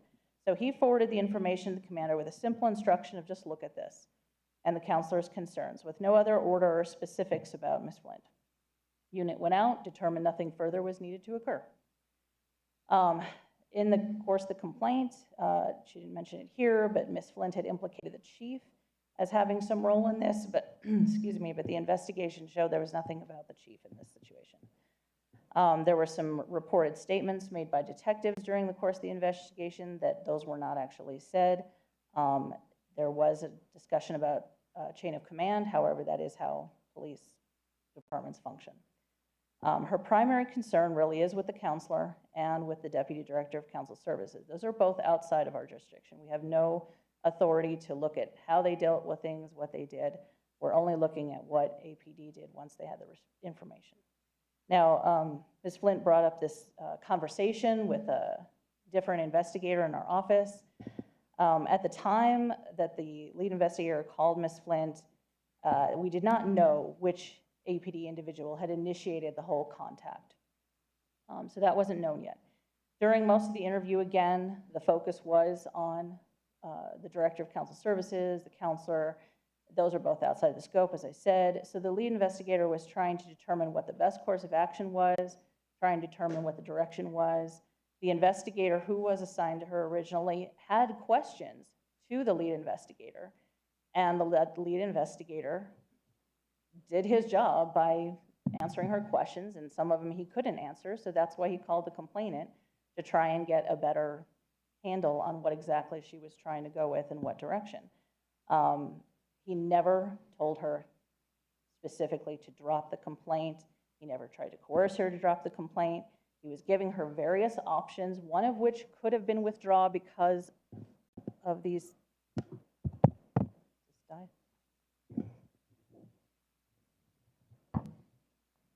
Okay, sorry, died there for a second.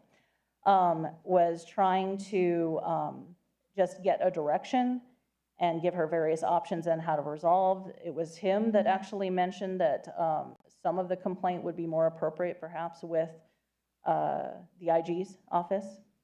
So the conversation was cordial and there wasn't any issue until about 2 months later, sort of out of the blue, there was this email. And then there was emails back and forth regarding her perception of the conversation versus my listening of the conversation and understanding the context of what it was made in.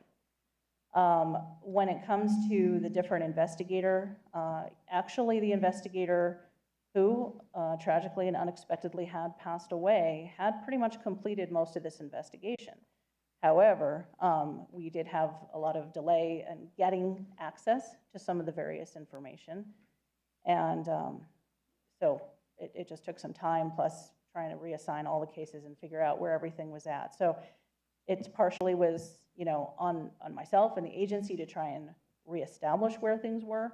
But when she talks about that it seems like there's two different people, it really was pretty much all the initial investigator, and we just had to streamline the actual wording of it. So that was done a combination of myself and a couple of other investigators I delegated to get it accomplished. But it all took some time. So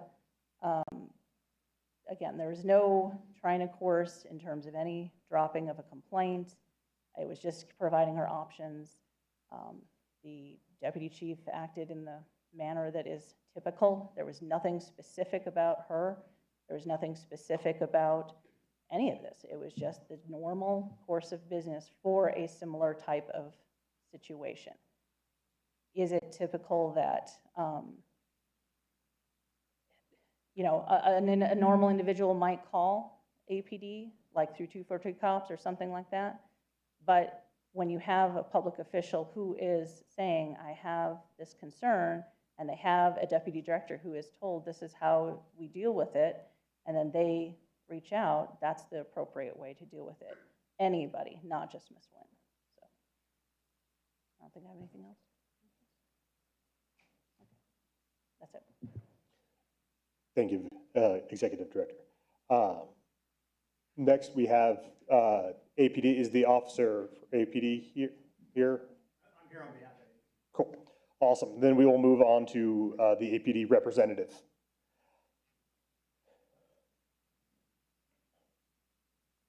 Now, Commander, before we get started, you have 10 minutes for your section, and then before we get started, just state your name for the record so we know. And then any other questions? All right, your time starts now. Okay, Mr. Chair, members of the board, thank you for having me. My name is Sean Waite. I am one of two APD commanders who review all misconduct actions for the department, no matter where they originate. So we review misconduct actions proposed by Ms. McDermott's shop, by the area commanders, which are low-level discipline, and by both Internal Affairs Professional Standards and Internal Affairs Force Division. So this was one of the cases myself and my coworker, Commander Landavazo, received to review. And in reviewing this, we review the documents that are contained in the electronic file. We review body camera videos of the incident. We review any other documents that are there, as well as the investigative narrative that Ms. McDermott's investigators write. And in this case, we agree with her findings. As Ms. McDermott explained, the police department essentially functions as a paramilitary organization. If a deputy chief indicates to a commander that his unit needs to go out and take some action or do some investigation or conduct some follow-up in accordance with their unit, that's what will be done. Specifically, in this case, two different policies govern the action of the crisis intervention unit. So we have 1-37, which is their unit SOP, Crisis Intervention Division, and then response to behavioral health concerns is SOP 2-19. So 1-37 and 2-19. Both those policies have significant leeway as far as a range of behavior that they would address. So we determined, looking at this case, that in this case, the actions that were taken, again, as Ms. McDermott said, the issue didn't originate with us. It just filtered to the department, and the department was asked to take a look at it. It was appropriate in this, and the officers who were on scene, the officer, I don't remember if it was a physician or a behavioral health therapist was on scene, but the officers and other personnel on scene were professional, and they didn't appear to be intimidating to me, and they handled the incident as I would have imagined that they would. So just from that perspective, we concurred with Ms. McDermott's findings. That's all I have. I'm more than happy to stand for questions. Thank you, Commander. Any questions from the board? No, thank you so much. Thank you. All right. Ms. Flynn, if you want to come back up, you have 5 minutes to rebuttal anything that the CPOA director or APD representative has said.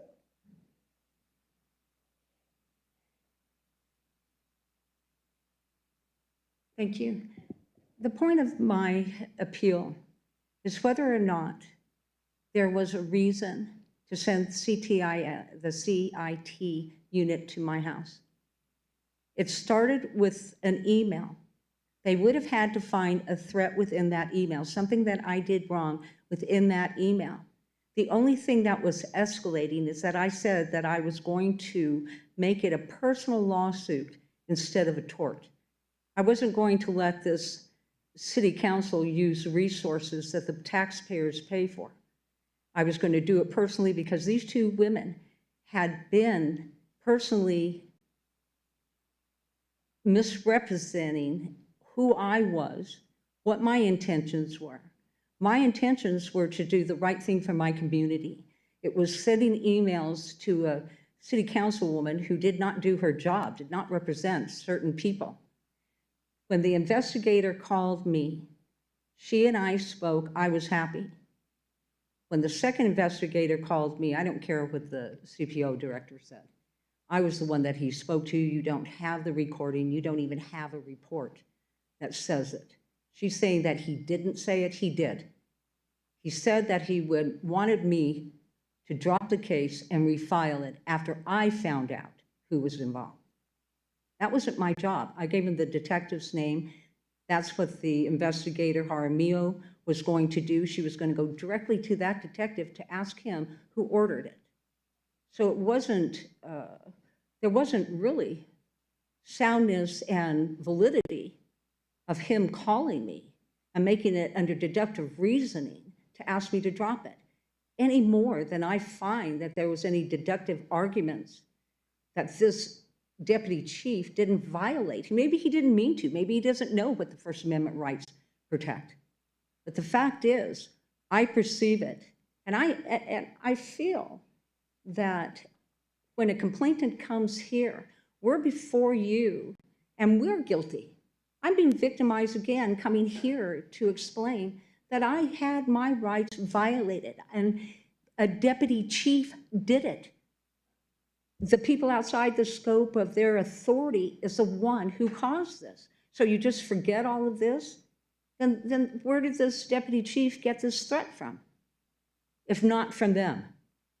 There was nothing that justified CIT to come to my house. That's why I didn't file a complaint against any of them, because they did what they were ordered to do. They were there doing what their job was. So I did not find that they did anything wrong. Did I like them being there? Absolutely not. But I did not file against them. I filed against the deputy chief who used his position, whether he knew it or not, that he was violating my First Amendment right. Thank you. Thank you, Ms. Flynn. All right. So with that, I move that the board convene in closed session as authorized by the administrative adjudication process exemption for the Open Meetings Act for the limited purpose of discussing the matter presented in CPC 172-24. May I get a second? Second. Thank you, Member Budenaro. Ms. Perla, can I get a roll call vote? Member Bouillonitz. Approved. Member Budenaro. Approved. Member Calderon. Approved. Member Weimar. Approved. Thank you, Mr. Chairman. That motion passed unanimously.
I make a motion to come out of deliberation. May I get a second? I second. Thank you. Ms. Barella, may I get a roll call vote to come out of deliberation and continue the appeal hearing for CPC 172-24? Member Bolianis? Approved. Member Budenaro? Approved. Member Calderon? Approved. Member Weimark? Approved. Thank you, Mr. Chairman. That motion passed unanimously. Perfect. With that being said, during our deliberations for CPC 172-24, we have determined that the appellant has not met the criteria for modifications of the ruling of the CPOA. Reason for that is that we do not believe that she had met the 3 criteria that were presented by legal counsel prior. With that being said, we affirm and uphold the findings of the CPOA director. As the appellant is not here, they will receive a letter from the chair of the board explaining our decision. With that being said, that concludes the hearings for appeal, CPC number 172-24. Chair? Thank you, Member Calderon. With that, we will actually go take our dinner break since we're at a natural stopping point. Do we have to take a vote? I vote that I make a motion that we go on dinner break for, yes, sorry. Mr. Chair, I apologize for interrupting. Was your decision done by a motion and vote, or were you intending to do I that? do got to make a motion for that, don't I? Yes, thank you, counsel. I thought he was going to do it. Then you make it. I make a motion that we uphold the findings of the CPOA director for CPC 172-24. May I get a second? Seconded. Thank you, sir. Ms. Barella, may I get a roll call vote? Member Bolianis? Affirmed. Member Budenaro? Affirmed. Member Calderon? Affirmed. Member Weimark? Approved. Thank you, Mr. Chairman. That motion passed unanimously. Thank you. Thank you, counsel, for making sure we're following the rules there. Now I make a motion that we go on dinner break. I second that motion. Ms. Barella, can I get a roll call vote? Member Bolianis? Approved. Member Budenaro? Approved. Member Calderon? Approved. Member Weimark? Approved. Thank you, Mr. Chairman. That motion passed unanimously. Thank you, Ms. Barella. We'll be back in about 30 minutes.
All right, welcome back. I make a motion to come back from dinner break. I second that. Ms. Barilla, can I get a roll call vote? Member Bolianitz? Approved. Member Budenaro? Approved. Member Calderon? Approved. Member Waymark? Approved. Thank you, Mr. Chairman. That motion passed unanimously. Thank you, Ms. Barilla. The next order of business is the serious use of force cases. The first case will be presented by Member Wymark for APD case 24-0039795. Uses of force, Officer 1, ECW discharge, empty hand takedown, handgun pointing, level 3 in policy. Officer 2, handgun pointing, level 1 in policy. Involved individual JT. On May 15, 2024, at approximately 18:32 hours, Officer 1, while on a proactive patrol, saw a black Kia Optima with no license plate and stopped it. Officer 2 was dispatched to assist. Officer 1 advised the driver for the reason of the stop. She, KV, announced that she didn't have a license, nor did the passenger, JT. Officer 2, approaching the car, noticed a bulge in JT's waistband with a knife beside it. He had JT exit the car and conducted a pat-down search and then allowed him to get back in. Both KV and JT were detained. And while checking on the two, Officer 1 found an outstanding felony warrant for aggravated burglary for JT. JT was placed in handcuffs and put in one of the patrol vehicles. KV confirmed his identity. Before being secured, JT announced that he had a firearm. He prevented Officer 2 from closing the door. Officer 2, retreating to the back of his vehicle, drew out his firearm and pointed it as JT exited the vehicle he was in. Officer 1 retreated to the back of his vehicle, and as JT ran towards him, he brought up his firearm, covering JT. As JT had no firearm, Officer 1 holstered his firearm, drew his ECW and fired a total of 4 times. JT by then was in the driver's side of his car. Officers 1 and 2 pulled JT out of the car. As JT was handcuffed and complaining of pain, the force was classified as level 3. Based on the totality of the circumstances, the overall force used was reasonable, minimal, and necessary. JT was compliant when taken into custody and complained of pains to his back, buttocks, and ribs. He had 2 ECW darts in his left upper back and 1 to his lower left leg. He was charged with aggravated assault, escape from custody, a felony warrant, and concealing identity. He had not been involved in any other documented cases of uses of force. Potential policy violations were identified in standard operating procedures, use of an ECW while JT was handcuffed, and search and seizure without a warrant. There were no outstanding concerns in personnel rules, regulations, and academic instructions. No deficiencies were identified in tactics, training, policy, equipment, or supervision. Thank you, Member Wymark. CPO, do you have anything to add? Yes, thank you, Chair. The CPO agrees with the IAFD determination that based on the preponderance of the evidence and the totality of the circumstance, the uses of force by the officers in this case were minimal, reasonable, and necessary. The Department Force investigation identified other potential misconduct concerning the use of ECW by an officer and search and seizure related issues, and a mandatory recording of the incident. And our review determined that the department appropriately handled all those issues. And we agree with IFD determination of finding it and within policy. Thank you, Deputy Director Abbasi. Commander Norris, do you have anything that you would like to add? Nothing to add. Cool. Board members, do we have any questions for AP?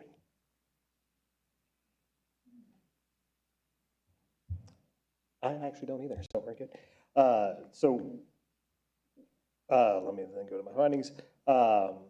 So then I make a motion that the Civilian Police Oversight Advisory Board affirms and upholds the finding of APD's Internal Affairs Enforcement Investigation for APD case 24-00399795.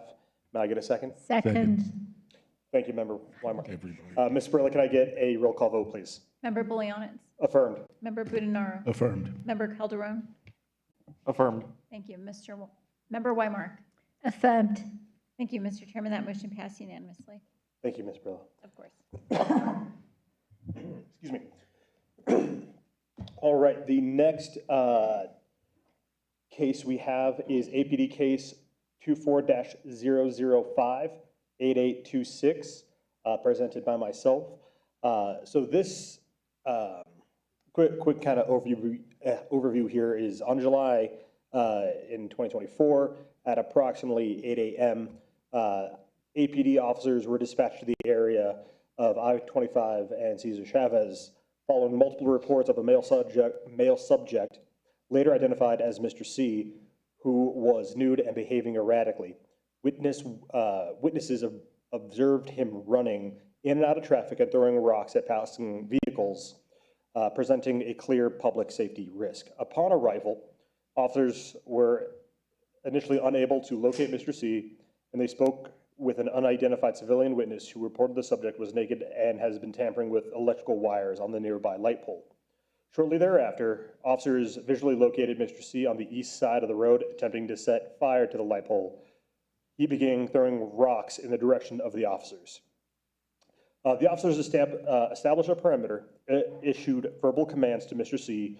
Due to his non-compliance and aggressive behavior, a force array was organized. Officer 1 was designated to deploy the 40mm impact munition as a de-escalating tool in line with APD's use of forces. During the standoff, Mr. C threw the rock and struck a road sign approximately 10 to 15 feet from the officers, placing them at risk of injury. In response to this immediate threat, Officer 1 discharged one round from their 40mm launcher. At this time of the deployment, Mr. C was across the street on the south side of the road. Due to his movement while throwing the rock, the projectile struck him in the neck, which that is considered a sensitive target zone. What force was used in the case? 40mm deployment. Because it was struck in the neck, that was considered a level 3. The individual's behavior after they were taken into custody, Mr. C was compliant, and AFR arrived and evaluated Mr. C for his injuries. And so medical was provided to Mr. C. Injuries sustained, Mr. C sustained a laceration and abrasion on his neck from the impact of the 40mm. The individual was charged with aggravated assault with a deadly weapon, and no other use of forces were located for Mr. C. As far as potential policy violations, no violations were identified. With that, does the CPOA have anything to add? Yes, Chair, Honorable Board. This case involves the deployment of a less lethal munition during an encounter with an individual identified as Mr. C. He was observed in public area without clothing and was reported for aggravated indecent exposure.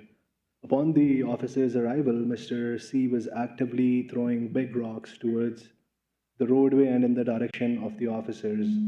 In response to this behavior, one officer deployed a 40mm munition from an estimated distance of approximately 140 feet, that's equivalent to 43 meters. The projectile struck Mr. C in the neck area, and no additional force was used following this deployment.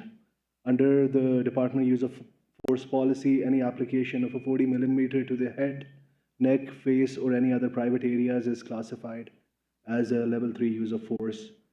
The IAFD investigation concluded that the force was minimal, reasonable, and necessary to address the threat which was posed by Mr. C, and CPOA concurs that the department abided by a policy based on the review of all available evidence. Thank you, Deputy Director. Commander Norris, anything they'd like to add? No, nothing to add, just, well, a little thing to add. Usually, you know, what that policy says, not usually, that policy says, any 40 millimeter that strikes the head, neck, genital area is considered deadly force. We did not analyze it under the deadly force policy. That wasn't the officer's intent. The distance at which the officer fired could have, the likelihood of it actually being deadly to the individual it struck was very, very little to none. And that's one of the reasons why we did not analyze it under the deadly force policy. Thank you, Commander Norris. Any questions from the board? Yep, no questions from the board, even myself. So with that, let's go through the thing. I make a motion that the Civilian Police Oversight Advisory Board affirms and upholds the finding of APD Internal Affairs Force and Division investigation for APD case 24-00588826. May I get a second? A second. Thank you. Member Calderon. Ms. Brilla, can I get a roll call vote, please? Member Bolianis. Affirmed. Member Budenaro. Affirmed. Member Calderon. Affirmed. Member Weimar. Affirmed. Thank you, Mr. Chairman. That motion passed unanimously. Thank you, Ms. Brilla. Next order of business is officer-involved shooting cases. The first case we have is APD case 24-009062, presented by Member Budenaro. This case overview occurred February 1st, 2024, approximately 14:39 hours, 4816 McMahon Boulevard. Mr. MW called 911 requesting help for suicidal thoughts and alcoholism. Officers 1, 2, 3, 5, and 6 were dispatched. MW had told the 911 operator that he'd been drinking for 4 days straight, needed help but couldn't afford outpatient treatment. Additionally, he stated he was armed with multiple firearms, but he didn't have any in his hands. At some point, MW became more upset and made threats to shoot the officers through the door due to other interactions with law enforcement. MW also mentioned that he was a Marine vet with PTSD. He stated to the operator that if they point a gun at me, I'll point a gun at them. Once MW disconnected from 911, Officer 5 called him directly and began to try to de-escalate the situation as other officers moved into position. MW advised Officer 5 that he was intoxicated and armed with a firearm that had armor-piercing rounds, and he had a visual on the officer. Officer 5 continued to use de-escalation techniques. As the conversation continued, Officer 1 had gotten into position where he had a better visual of MW, and he advised Officer 5 that I think he has a gun to his head.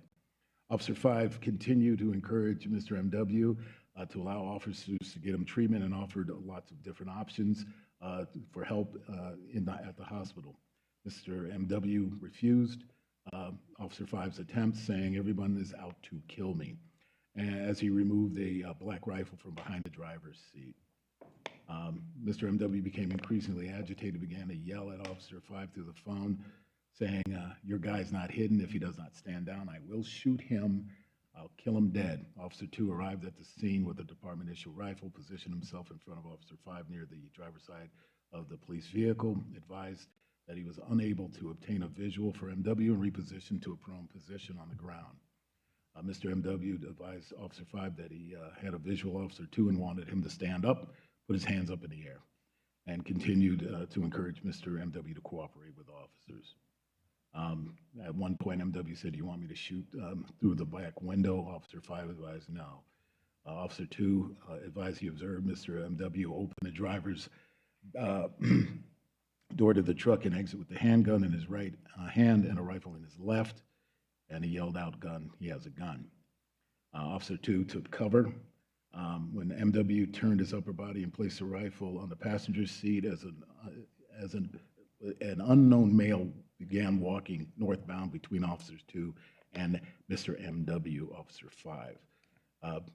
Getting down to it, at some point, Mr. MW did not obey the officer's commands. Officers discharged, the officer with the rifle discharged his rifle after he obtained a sight picture. Officer 2 also described fear of being shot he perceived and pointed a pistol at him. Officer 1, both officers used force, was investigated, and all was good.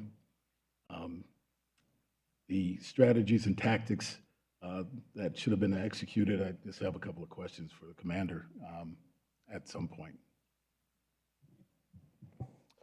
Thank you. Member Budinaro. Anything for CPOA to add? Yes, sir. Thank you, Chair. This case, like Member Budinaro stated, involves an officer-involved shooting and the death of Mr. W, which was determined to be a suicide. Mr. W contacted 911 and reported that he had been consuming alcohol for 4 days. He stated that he was in need of assistance, but expressed fear that officers might hurt him. During the call, he referenced a prior incident with APD in October of 2023, during which he alleged excessive and unlawful force had been utilized on him. Mr. W requested that officers not be dispatched with firearms. He also informed the operator that he was a veteran and is diagnosed with PTSD and he possessed firearms. When officers arrived at the scene, Mr. W was seated in his vehicle and was in possession of a rifle and a handgun. One officer maintained phone contact with him throughout this incident, Mr. W, and made consistent efforts to communicate calmly and build rapport with him. Mr. W did not follow commands from the officer during this time. At one point, Mr. W told the officer on the phone that he had a clear sight of one officer through his rifle scope. Moments later, officers at the scene called out that Mr. W was pointing a firearm towards them, and 2 officers discharged their firearms toward his vehicle from a distance. There is no indication in the evidence that Mr. W discharged a firearm toward officers. None of the rounds fired by the officers struck Mr. W in this incident. Following the discharge of officers' weapons, Mr. W placed the car in motion and drove it briefly toward the officers. The side window of the vehicle was observed braking during this movement. Mr. W immediately drove away at high rates of speed, reportedly around 65 miles an hour, in the apartment complex before crashing into the corner wall. Officers requested tactical unit to approach the vehicle as it was unclear whether Mr. W was deceased or potentially staging an ambush. Upon securing the vehicle, officers located Mr. W with a fatal gunshot wound. A single spent casing was located inside the vehicle from Mr. W's handgun. The Office of Medical Investigator determined the cause of death to be a self-inflicted gunshot wound. We would also like to commend the operator and the officer on scene who worked diligently to de-escalate the situation and keep communication open with Mr. W. Due to his admission that he was armed, ACS responders were not dispatched to the scene for safety reasons. A misconduct investigation was initiated regarding potential supervision concerns of the on-scene sergeant and OBRD use by some of the uninvolved officers. Those were all handled appropriately by the department. A training referral, though, was issued for a sergeant regarding leadership and management of critical incident, and it is unclear through the review of the material whether the training was completed by that sergeant. Thank you. Thank you, Deputy Director Abbasi. Commander Norris, anything you'd like to add? Yes, a little bit, and this may answer some of your, I don't know what your question is, but it may have some. We noticed some issues with the tactics as well in reviewing the entire case. One thing that we saw and what we concluded was a lot of that was attributed. We were able to draw, I guess, a line relative to preponderance of the evidence from some of the tactics that were used to what we felt was poor supervision in that critical incident. That is one of the jobs of a supervisor on a critical incident, is to ensure a lot of things: inner perimeter, outer perimeter, staging area, command posts, securing the air, and adding additional resources. We saw that to be lacking. Another ancillary duty is for those additional resources. Well, encompassing those additional resources is to direct your officers where you need them in terms of how you want them tactically placed, line of sight, behind cover, those types of things.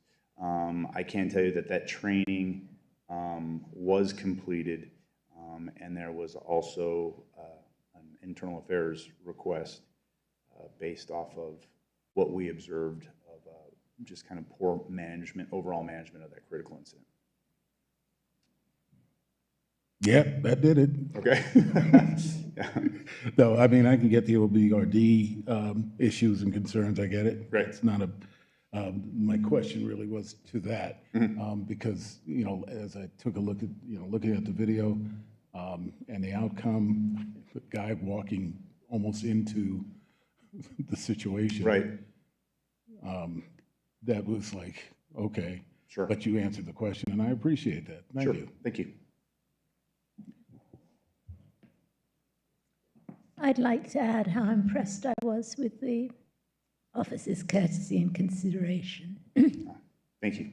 He stayed very level-headed, and he just was very, Yeah, he did a very good job. kind, actually, Yeah, to the person. He did a good job. One question that I have, which I think, and I just couldn't see it from the officer who fired the rifle. The OBRD footage was being blocked. Like I couldn't see all of it because I saw a wall.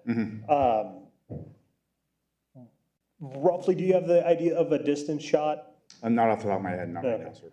Yeah, I guess, you know, I guess I just have a concern of, you know, 2 rounds being deployed that did not hit the individual being aimed at, which is just something nerve-wracking for me because that's even liability, right, for everybody. And so that's just something that I want to be aware of, and I just don't know what that looks like, and if that's kind of going back to the range and spending more time building positions with their rifle or pistol to get better line of sight, or because I didn't see it. They didn't shoot. They requested they could shoot through the glass, but that round was trying to go through an open window, right? I believe, excuse me, I believe so, yes. Okay, yeah, and I think that's just more of a, want to make sure precision is high on the list. So I know I'm not the first time I've said that, so it's my thing to harp on, but no, yeah, that's the only thing that I wanted to add here. So we're good?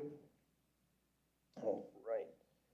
Let's go through the thing. All right, then I make a motion that the Civilian Police Oversight Oversight Board affirms and upholds the finding of APD Internal Affairs Force investigation for APD case 24-009062. May I get a second? Second. Thank you, Member Bunar. Ms. Barella, can I get a roll call vote, please? Member Bolianis? Affirmed. Member Budenaro? Affirmed. Member Calderon? Affirmed. Member Weimar? Affirmed. Thank you, Mr. Chairman. That motion passed unanimously. Thank you, Ms. Barella. The next case in officer-involved shootings is APD case 24-0029-624, presented by Member Calderon. Thank you, Chair. APD case number 24-0029-624 occurred on April 11th, 2024. The use of forces that were encountered during this incident was a level 3, officer number 1, a critical firearm discharge ×2, officer number 2, a firearm discharge ×3. Level 2s were officer number 1, empty hand leg sweep, officer number 2, an ECW discharge, officer number 3, empty hand strike, officer number 3 again, an empty hand control. Level 1 was officer number 1, empty hand control. With that being said, at approximately 11:41 hours on April 11th, 2024, detectives from the Investigative Support Unit and Gun Violence Suppression Unit were conducting surveillance on 2 individuals by the names of AG and MB. Suspected of committing armed robberies in Albuquerque, AG had 3 felony warrants for armed robbery, and MB had a misdemeanor for warrant and is suspected of being a getaway driver for prior incidents. Detectives located a green Cadillac in a parking lot of Walmart on Wyoming Northeast. ISU detectives made contact with AG at the vehicle as she complied with commands and was taken to custody without incident. At that time, MB was inside the Walmart. As MB exited the store, officer number 1 and officer number 2 identified themselves and issued commands to stop. MB ignored those commands and attempted to flee. Officer number one grabbed MB's arms and performed a leg sweep, causing both to fall. During the struggle, MB grabbed officer number 1's rifle. Placing his finger on the trigger well and switched the safety off in the process, he fired 1 round during the struggle into the asphalt. Officer number 2 deployed a taser, striking MB in the left leg. Officer number 3 secured the rifle and struck MB in the face with an open hand, then pulled his head back by the nose before resecuring the rifle. Despite this, MB fired off 6 more rounds from the rifle into the parking lot asphalt as officers were struggling to gain control of the subject. Believing MB posed an imminent threat to officers and public safety, Officer 1 drew their duty weapon, and fired 2 rounds to MB's back. Officer number 2 then fired 3 rounds into MB's chest area. MB ceased all resistance and stopped firing the rifle at that point and succumbed to his injuries as well. Give me 1 second. Potential policy violations, there were a couple of them that came through. So policy violations of standard operating procedures were identified. No violations were identified for personnel rules or regulations or administrative instructions. And then MB succumbed to his injuries, and medical attention was provided after securing of the scene. Injuries sustained by officers. Officer 1 had abrasions to both knees and abrasions to left forearm and abrasions to the palm of the right hand. Officer 2 had a laceration to the right ring finger, right pinky finger, large bruise on shin, and several small wounds on both legs from shrapnel. MB was declared deceased on scene by rescue personnel. MB was not charged with any crime at the time, obviously, for being deceased. No other use of forces were, they were not aware of any other use of forces with Mr. MB. That is pretty much it. All findings were to be found in accordance with IAFD. Thank you, Member Calderon. CPOA, is there anything you'd like to add to this case? Yes, Chair, thank you. This incident in question involved the attempted detention of Mr. B and the arrest of his girlfriend, who were under surveillance and were suspect in connection with multiple robberies throughout the city. 4 officers engaged Mr. B outside the sliding doors of Walmart in an effort to detain him. One of the detectives, who was carrying a rifle, was wearing a black hoodie, a face mask, shorts, and a vest displaying police insignia on the back, made initial contact with Mr. B. Mr. B immediately fled, and the same detective, who was there for lethal coverage, pursued and tackled him to the ground. During the struggle, Mr. B managed to gain control of the detective's rifle, disengaged the safety, and discharged several rounds in the Walmart parking lot while the detective was holding the barrel towards the ground. Another detective who was there attempted a taser deployment, but it proved ineffective. At that moment, Mr. B's actions posed an imminent threat to the safety of the detectives, the public, which prompted the use of deadly force by the detectives in response. Based on a review of the evidence, the use of force to stop the immediate threat posed by Mr. B was reasonable. However, the circumstances leading up to the encounter raise important questions regarding planning and tactical decision-making. While the initial goal was to detain Mr. B and arrest his girlfriend, the confrontation resulted in her arrest and Mr. B's death. Though it was reactive to his actions, it highlights areas for procedural reflection. The decision to approach Mr. B so close to the store's main entrance, in clothes, with a hoodie and a face mask, without clear visible police identifiers on the front, or a formal announcement of intent, potentially heightened the risk to all involved, including the detectives, Mr. B, and members of the public. This is not a question of blaming the detectives, but rather an opportunity to learn and improve operational standards in the interest of officer and public safety, and to prevent similar outcomes in the future through better training, clear protocols, and more planning. It was mentioned at the FRB that additional surveillance could have also been more appropriate in this case. There were also 2 misconduct investigations associated with this incident. Both were handled appropriately by the department. Internal processes. The IAFD investigative report raised a potential training concern related to the position of the rifle during hands-on engagement with Mr. B. The report indicated a training referral was made. During our review, we could not locate documentation confirming whether the referral occurred or if the training was completed. Thank you. That's all I have. Thank you, Deputy Director Bossi. Commander Norris, is there anything you would like to add?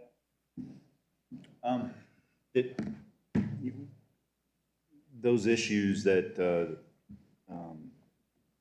the executive director brought up, we also concur with and agree with. We issued some internal affairs requests to kind of get a better explanation of why those types of things were going on. One thing that we noticed, especially during our 6-month OIS review, and this has been kind of a trend, is not everybody needs to deploy on somebody with a rifle. When you get into a physical altercation with somebody and you have a rifle strapped to your chest, this can happen. The situation was somewhat fluid. We did have people there who did have hands-free and or just had handguns, but unfortunately the detective who was closest to the individual is the one that had the rifle. We also noticed identified the issue of the attire of the detective who he initially ran from, how it can be somewhat confusing, especially the type of lifestyle that these individuals live. The police aren't the only ones after him sometimes, and other people are. That particular detective does a lot of undercover work, where he felt it was necessary that he did not show his face to this individual, not anticipating that they were going to be getting in a shooting. So one of the suggestions that we made just through meetings with this investigative division is if you have somebody who does primarily undercover work, then they shouldn't be doing takedowns like that. You need to try and look for somebody else to do that. We asked questions about why did you choose the Walmart parking lot to do this takedown? The explanation for that was they had been surveilling these two people for several days. 3-4 days. They were staying in a hotel room that was extremely hard to surveil, and they were somewhat transient. They would stay in their car, they would stay in a hotel room, and part of their MO was kind of what they were doing that day is they would send the male at times to go in, scout a place, go back to the female, say, okay, I think we're good here, go ahead, we'll do it, I'll stay in the car, be the getaway driver. They didn't want to take another chance on these persons committing another robbery. The explanation to contact the person at the door was to prevent him while they were doing the takedown at the car some distance away.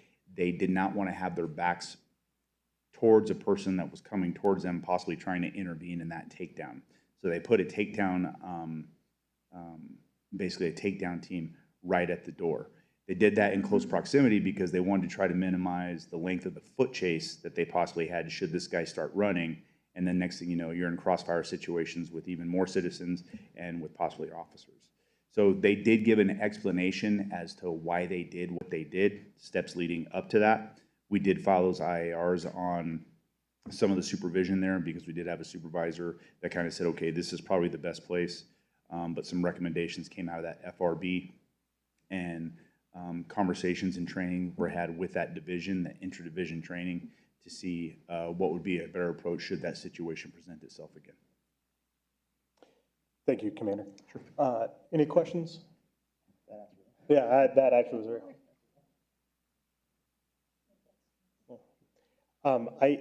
I did have one when it came down to the potential policy violation, which was the de-escalation tactics and guidelines.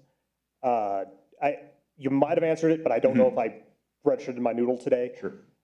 Because I saw that and I was like, okay, I wanted just a little bit more of an answer to that one. Yeah, so what a lot of people don't really realize or understand about our de-escalation policy, when people hear de-escalation, they automatically think I have to talk this person down. But the de-escalation policy covers a lot of things, even going into officer safety, time, distance, cover, planning, resources, those types of things all fall into our de-escalation policy. So that's what we were referencing in that, is how could we have done this to possibly, and we're not saying that their actions caused an officer-involved shooting. We can't say that, right? However, we can say, hey, some of your actions or inactions could have contributed to the outcome, and the de-escalation policy does everything it can try to possibly do to try and prevent those types of things from happening. So we noted specific policies within the de-escalation policy that talked about time, distance, cover, pre-planning, those types of things. That's why that IR was filed. Great, no, thank you for that. I think that kind of helped me because I was like, what's going on? Yeah. Because I was like, I didn't think there was much way for. Yeah, no. Like I said, de-escalation. people, and I understand it. People think de-escalation is, talking down, but you're talking somebody down or trying to calm somebody down. But it actually involves a lot more to try and prevent a situation from escalating by the tactics and the planning that you use, not just the communication that you have with somebody. No, I appreciate the explanation. Sure. Any other questions? All right. With that, I make a motion that the Civilian Police Oversight Advisory Board affirms and upholds the finding of APD's Internal Affairs Force Division investigation for APD case 24-0029624. Can I get a second? Seconded. Thank you, Member Calderon. Ms. Brilla, can I get a roll call vote, please? Member Bouillonitz? Affirm. Member Budenaro? Affirmed. Member Calderon? Affirmed. Member Weimark? Affirmed. Thank you, Mr. Chairman. That motion passed unanimously. Thank you, Ms. Brilla. The next order of business is. Thank you. Oh, thank you, Commander Norris Haffen. Is the report from CPOA subcommittees. The Policy and Procedure Subcommittee by Member Calderon. Thank you, Chair. The Policy and Procedure Review Subcommittee met on July 3rd of 2025 at 3 p.m. in the new office facility. Our next meeting will be August 7th of 2025 at 3 p.m. And the next agenda item, we will discuss the no recommendations that we have for this board meeting. Thank you, Chair. Thank you, Member Calderon. So then moving on to the next order of business, which is discussion of possible actions and APD policies. I do know that we have, that there are no recommendations, but I believe we did have the public commenter, and the new policy analyst has got that feedback. Yes. From the public commenter, so. So Mr. Apodaca made a public comment about SOP 266, victim and witness assistance. He had two questions and comments on it, both referring to the same section of the policy, which is in follow-up investigations. Now, I believe I'm pretty confident with my answers to Mr. Apodaca's questions, so I'll send him the responses tomorrow, but just to keep the context, make it evident, his first was a question about the when it specifies to notify the victim's family or next of kin about developments in a case, there's a 72-hour mark, and he was wondering if this is a calendar or business hours. I'm confident that's calendar hours. So I'll get with him on that. And then there was the section where it appeared that he was getting confused by a section that read the overlap between a paragraph that mentioned the investigation of a person's death while also talking about how it's related to felony criminal investigation and misdemeanor criminal investigations. I believe this is a misunderstanding on his end that with the word misdemeanor, that he may be overlooking that some misdemeanor crimes do sometimes result in deaths, like misdemeanor manslaughter, for instance, in driving. So those two aren't contradictory. You can have a death in a misdemeanor criminal case. So I will answer his questions via email, and if those aren't satisfactory answers, he'll come back to me, and I'll come back to you guys or to APD, so to ensure that he gets his questions answered. We certainly appreciate when anyone puts forward any policy recommendation. We can use all the help we could possibly get. So however we can facilitate that, that's fantastic. Wonderful. Thank you so much. I appreciate it. Member Calderon, is there anything specific you would like to call out on the no recommendations? No, there was nothing. We believe the policies were well written. They've been reviewed by myself, Member Weimark, Gabe out there, CPO Executive Director Isbasi, and Director McDermott as well. And so we've all come to the conclusion that there's no recommendations to add for these policies that were up for review for this month. That's all. Deputy Director, you have anything that you'd like to add? No, Member Calderon stated we went through all these policies during the subcommittee meeting and had meaningful discussion on some of the topics, and it didn't rise up to a level of recommendation as of now. Wonderful, thank you, Deputy Director. So with that, there is no recommendations for, sorry, board members. Do you have any other questions or comments you'd want to add to these? No. So now there are no recommendations for the following policies. SOP 1-26, formerly 5-4, Special Victims Section. SOP 1-53, formerly 5-3, Homicide Unit. SOP 1-59, formerly 4-1 and 4-4, Impact Teams. SOP 2-10, formerly 1-07 and 1-7, Use of Emergency Communication. SOP 2-64, Violence Intervention Program, VIP, Custom Notification Deliveries. SOP 2-66, formerly 2-25, Victim and Witness Assistance. SOP 2-94, Drone as a First Responder DFR Program. SOP 3-21, formerly 3-15 and 3-72, Scheduled and Unscheduled Leave. SOP 3-23, formerly 3-61, Retirement Observance.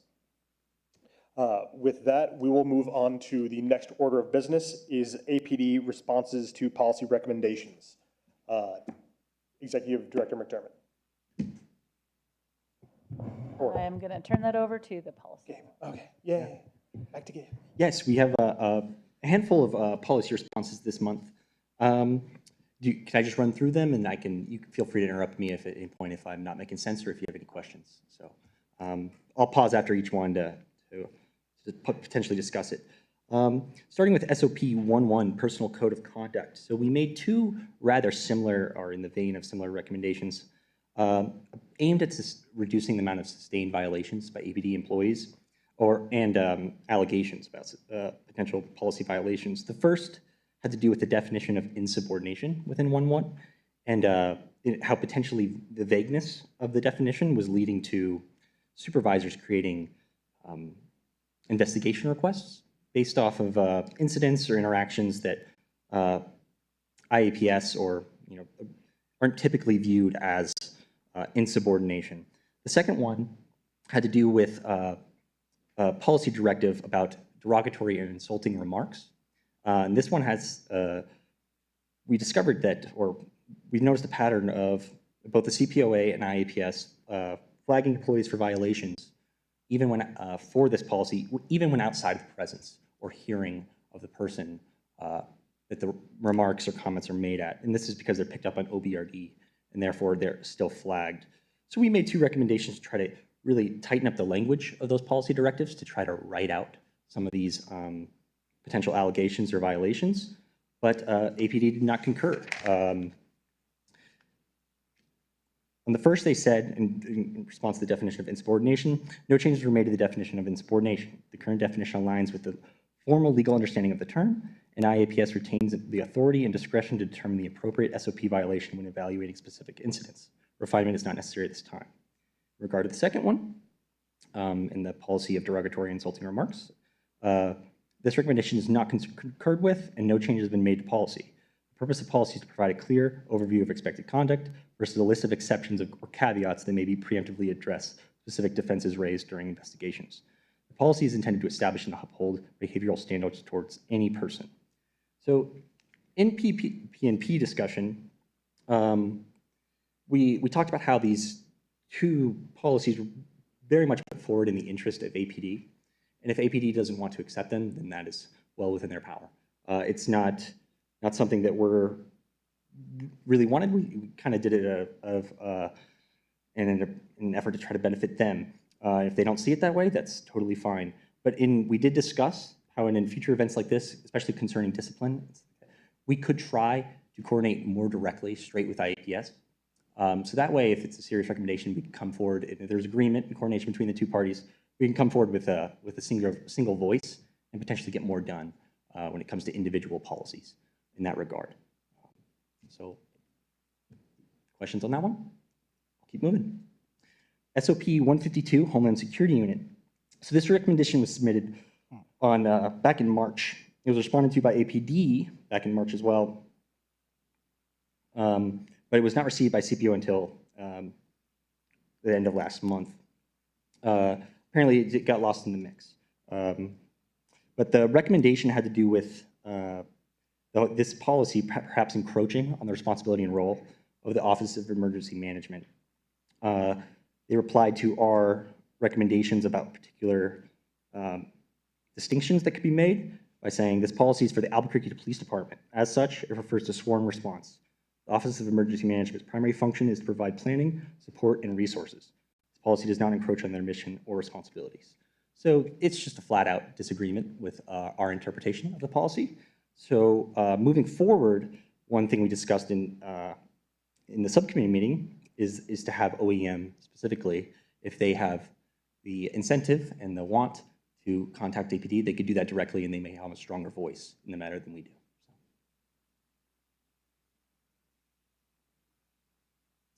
Moving on to 2.6, uses of emergency equipment, another old one. This was, I believe, the reason for the delay in response here has more to do with a miscommunication. But the recommendation had to do with authorized emergency equipment is defined well within the policy, but then within Code 3 response definition, they use the term full emergency equipment. So we requested to have full emergency equipment defined in order to differentiate it from authorized emergency equipment. And they did not concur, stating that no definition would be needed to add for this SOP. Only sworn personnel operate full emergency equipment and understand the meaning of full emergency equipment. And that part, the latter part of the sentence, only sworn personnel understand the meaning of full emergency equipment, was the problem we were trying to address. Fortunately, this policy is coming back up for re-review beginning of next month. I feel like this misunderstanding that I believe is going on here can be best cured with a discussion in PPRB. I will just simply readdress the issue and see if I can talk through our understanding of why we found it confusing and see if we can get the recommendation put forward that way. If there's no questions on that one, we'll move on to SOP 247, crashes involving department-issued vehicles. So this was a very specific recommendation, and it was not discussed in the subcommittee meeting because we received it just yesterday, the response. But the CPOA and the CPOA-B recommended removing PSAs and TROs from the primary role of conducting investigation of crashes involving department-issued vehicles, and recommended following the same investigative procedure as other city-owned vehicle accidents, which is laid out in SOP 246, where MTD, Metro Traffic Division, or supervisor personnel are primarily responsible for conducting the investigation. And the reason that we put this recommendation forward is, one, because of training and experience.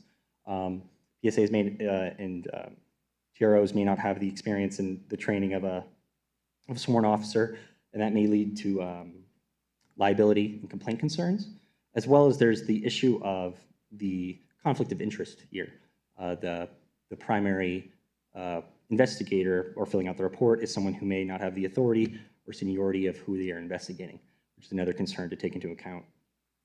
AP did not concur with this recommendation, stating the concern regarding PSAs and TSOs, excuse me if I typoed with TROs earlier, with TSOs, investigating crashes has been considered and reviewed by the legal department.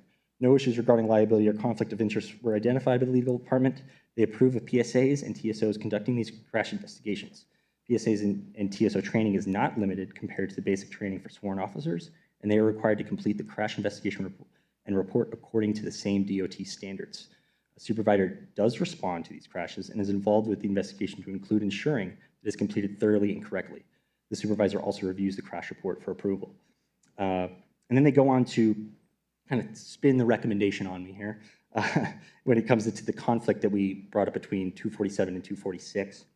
Where it states, and they stated, MTD officer shall investigate if available, otherwise Field Service Bureau shall respond to the scene and ensure a proper investigation is conducted. In order to clean that up, I recommend revising 246 during the next review process to clarify that a TSO or PSA or sworn officer can conduct the investigation, and the Field Service Bureau will still respond to ensure a proper investigation is completed. Crashes involving city vehicles assigned to department other than the police also involve response from the supervisor in that department. So we were trying to take PSAs and TSOs out of this particular more specific policy about crashes involving department-issued vehicles.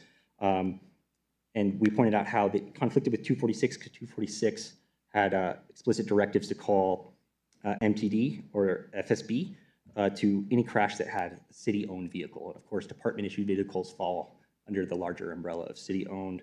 But they flipped it and said APD is making a proactive effort to try and include PSAs and TSOs in these investigations.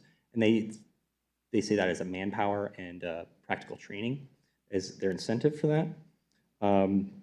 But I should bring up the consideration that I talked to 2 people within risk management division today, including the risk manager, who wanted me to voice for their office that they totally agree with the board's recommendation in this regard, particularly when it comes to, now I should be clear that they're not talking about PSAs investigating crashes in general. They're being very specific about the liability issue that comes into play with the department-issued vehicles. And to say what they told me is that just kind of like most of the same interests we have, if PSAs and TSOs are going to be just as good as sworn officers, then that's one thing. Then we could kind of renders our concerns moot. But in their experience, that is not what they have seen. They typically get, when they have PSAs reports, or they have experiences where the information provided is very minimal, the investigations aren't efficient, they're not started right when the PSA arrives.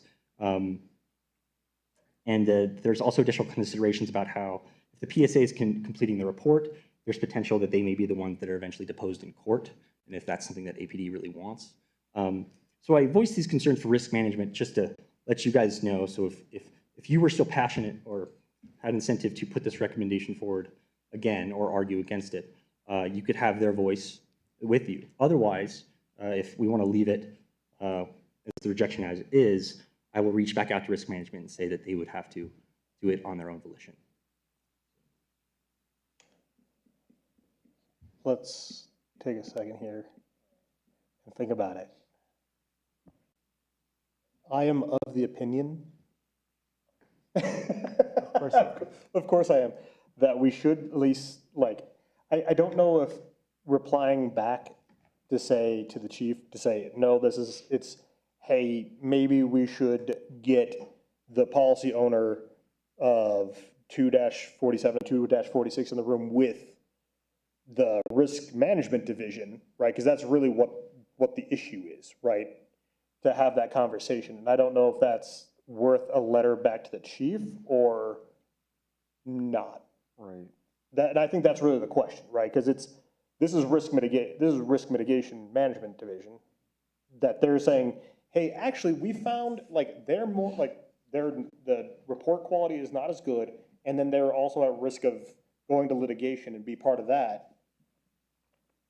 To me, that's a legal thing that I don't know if we want to go down in that rabbit hole with. So I don't know if it's worth just making the recommendation to the chief to say, or to APD to say, hey, these 2 policy owners plus the risk management division lead need to get into a room and at least have the conversation. Yeah. And I don't know if that's right. I don't know if that's our power as well. Executive Director. Insight, please. I don't know that you could basically tell different entities, get in the room together and talk about this.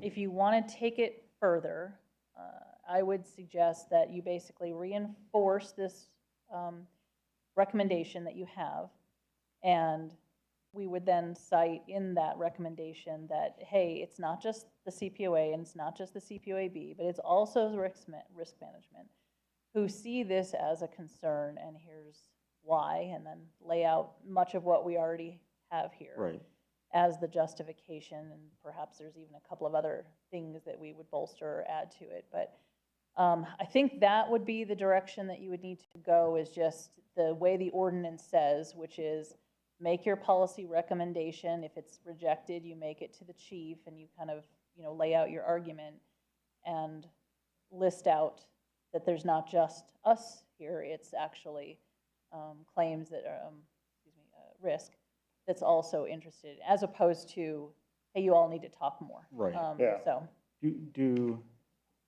So your recommendation is that we send it to the chief or send it back to policy owner?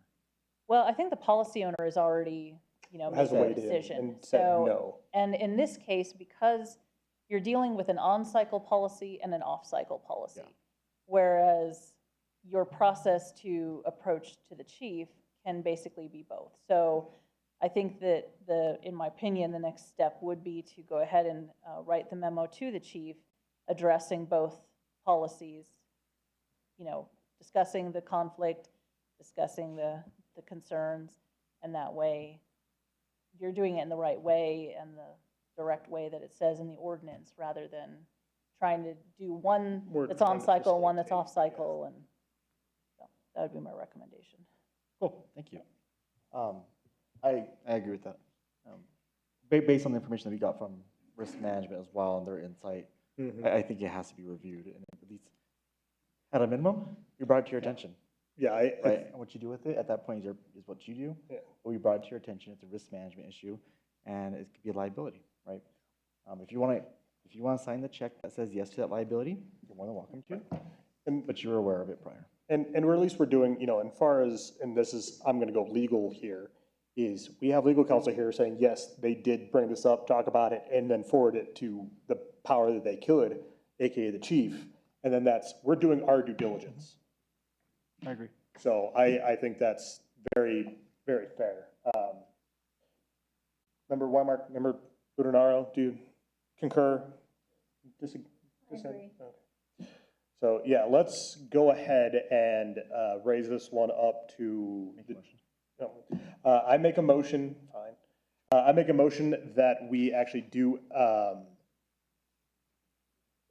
bring this back to the police chief, citing in the risk management division's recommendations and comments, that we give that back to the chief. Can I get a second? Seconded. Thank you, Member Calderon. Ms. Burla, can I get a roll call vote, please? Sure. The only, I just want to say that this policy wasn't agendized for action, like on the agenda. So I don't know if legal wants to step in on this one. Well, I think the notation there with regards to APD response to policy recommendations and the fact that it's listed under the possible action items, I don't have an issue with them actually acting on the policy or the response to the policy recommendations. So I think it's sufficient. Okay, so we can move forward with the motion. So, Okay, under advice of counsel, I believe. Thank you, counsel. I appreciate it. No worries. I just wanted to make sure. Yeah, no, I appreciate it. Brought Thank you. someone's attention. All right, Member Bolianitz? Approved. Member Budenaro? Approved. Member Calderon? Approved. Member Weimark? Approved. Thank you, Mr. Chairman. That motion passed unanimously. Thank you, Ms. Burla. Gabe, let's go on to the next one. Let's. SOP 271, search and seizure without a warrant. So I'll take these one at a time. The first recommendation we put forward has to do with this problem we were running into. We had received complaints regarding PSAs. I'm sorry to talk about that again. Confiscating license plates off a vehicle. This is when they run a license plate search and it comes back as a bad plate or a skip plate. And then they confiscate it, in fact, for MPD. We put forward the recommendation that license plate confiscation, or to add a new section, basically just prohibiting this behavior by PSAs, and instead having them document the issue and notify the sworn personnel immediately. And that was for, that there's not only the consideration of authority of a PSA and non-sworn confiscating property or confiscating anything for that matter, but the genuine safety consideration at play if someone is taking some property off of a vehicle and is not properly trained or have the equipment on them to properly defend themselves. The response to this was recommendation 1, reviewed and no change made to SOP, because the removal of a plate is because the plate does not belong to the driver or vehicle. This would occur when the plate is stolen or a skip plate not belonging to the driver vehicle. It would be considered owned by MVD and not owned by the driver's vehicle. The department would not be able to give the plate back to the owner of vehicle because it does not belong to the driver or vehicle. We expected this response within this SOP because we kind of knew that this one's very specific to the confiscation of property. And yes, it is true that if it's a bad plate, it does belong to MVD. However, this response doesn't address the authority or safety concerns that we put forward. However, after consideration, because of that argument they can put forward in regard to this SOP, during the subcommittee, we discussed how it may be better, or this policy or this recommendation may be best suited for other policies, such as the PSA program, the motor traffic division, or traffic and misdemeanor enforcement, perhaps all three. If it's from my point of view as a policy analyst going to PPRB, I'm going to try to, from the CPOA's perspective, get this kind of language or something similar to it in every policy that matters. But if the board has any policy in particular that they would like me to strongly argue for, or any that I'm missing, now would be a good time to point it out. Or if they have any considerations that may disagree or heighten the recommendation, that'd be good to hear.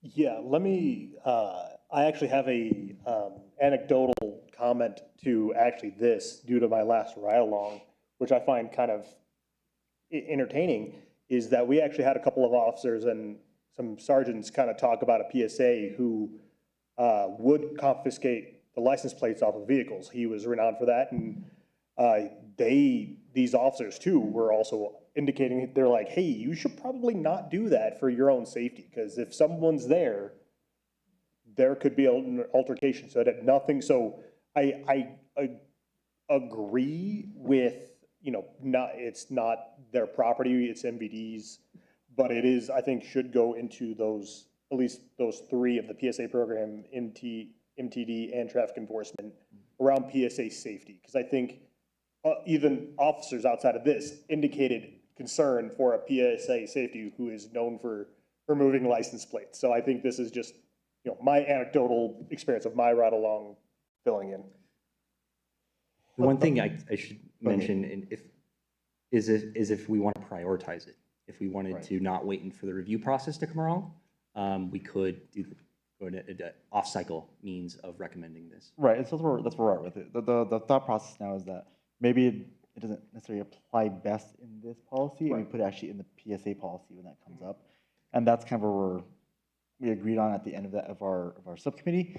I wanted to bring it to the full board for consideration. Obviously, that's nice insight that we have as well about that. But I still think that we recommend that in the PSA policy. Because at that point, that's specific to them, and it's, you know, very straightforward, basically, right? And so I think that would help us there, and that's where we came to the conclusion of that first portion. Yeah.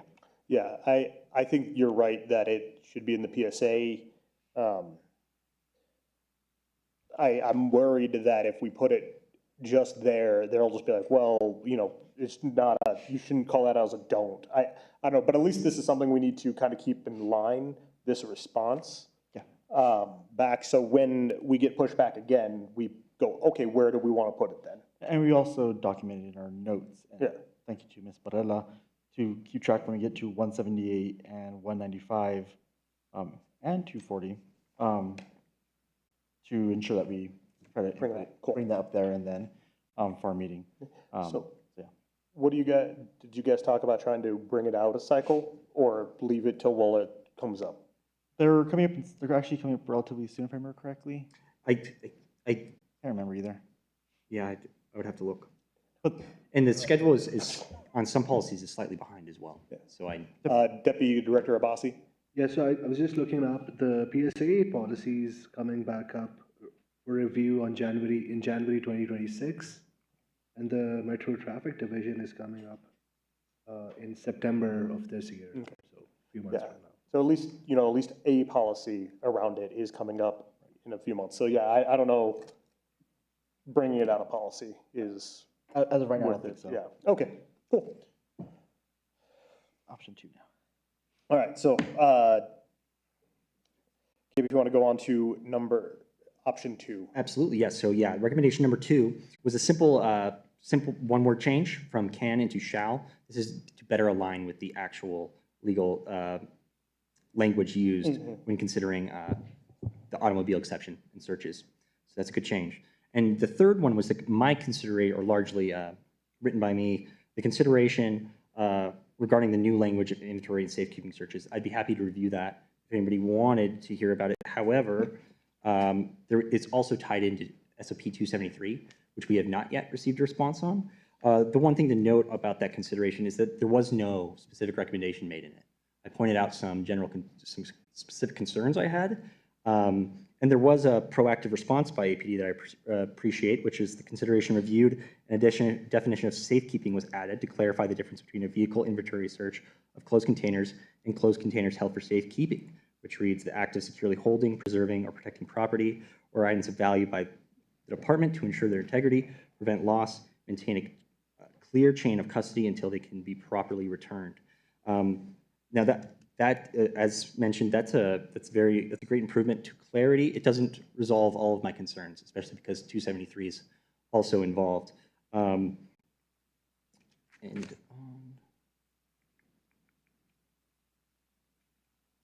yeah, if you want me to expand on those general considerations, I can now, or we can wait to see if there will be a response to the consideration of 273. But however, just to there was no specific recommendation, but since they responded to it, I included it here. So we in the committee, we decided to wait till 273's response comes back, so there's more context around it before we bring it to the board and discuss it. Yeah, good. Board, we're good with that?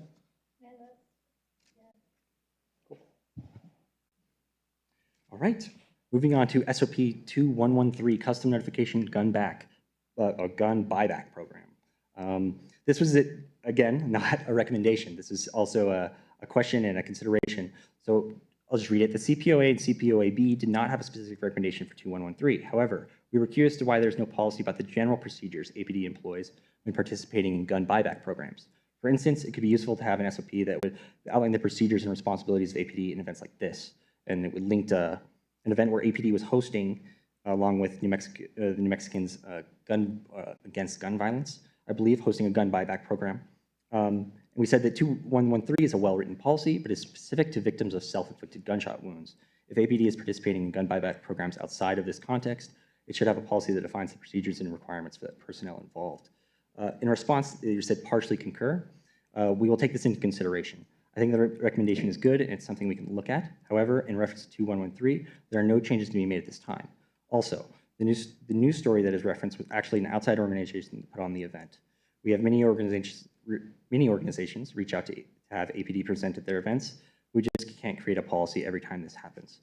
I certainly agree with the last sentence of that response. However, and this could be at fault of KRQE and their reporting as well, but from the reporting of that article, it was that APD was hosting this event, which, I mean, could just be miswriting by them, but it was hosted at an APD substation at the university. But really, this was just a general consideration of, we're not trying to at all disincentivize APD from being involved in these kind of community events. This is fantastic. We actually want to incentivize it. That's why if it's happening often and frequently enough, and they take enough of a role in it, there should be policies defining what the personnel involved should do. And I'd be more than willing to help APD in that regard if they need it, especially going off of what is already a good foundation in 2113. It would just have to be brought into a larger context if it is the case that APD is participating in them enough. So this is something to just continually track, and potentially there's more people in APD I could reach out to about this rather than just the policy author of this policy. But it's really just keeping an eye on this and seeing if a need for a kind of policy like that is really required. Oh, yeah, no, that's great that they're willing to, hear us out and go, okay, yeah, let's think of something. So yeah, that makes sense. We'll continue to monitor that one. In a very similar vein with SOP 320 timesheets, overtime, compensatory time, and work shift designations. We made a recommendation for transparency and additional oversight. The CPOB recommends that Section 324E2, payroll oversight, include a requirement for the payroll officer to provide the CPOA, CPOA-B with a redacted report listing all department personnel who earned more than 25 hours of overtime in a single week. Alternatively, a redacted version of the report could also be made publicly available. In response, this is very much like the one above where they say partially concur, but it was not concurred with in this revision. This recommendation will require review by appropriate staff, including the fiscal department as well as the legal department. After review, this recommendation will not be incorporated at this time. It will be reevaluated at the next revision. So much like some of these other policies in play and the responses, in order to get ahead of this one, to ensure that all the parties that need to be contacted are coordinated, early on in the review cycle, I can send out emails trying to get those and start the conversation early so we ensure that it's actually addressed. And because APD, this is a pretty involved recommendation. If they were put on a timeline with it just a couple of days, I totally understand how it would be hard for them to implement this without the approval from the necessary people. So when it comes up to the next policy revision, it's just good to, we'll have to try to just get ahead of it so that it's considered, and we'll see their full opinion on it then. Thank you. I did see a note down at the bottom, should monitor. Do we want to get a report or? No, it's to the point of what Gabe just said. So for the next revision, to work, be more diligent with it, with the different departments that they're talking about. And so Gabe's plan for that is for the emails prior to all that. So we have more, just more backing behind it. Got it. Right. Cool. Awesome. Thank you. Any questions from the board members?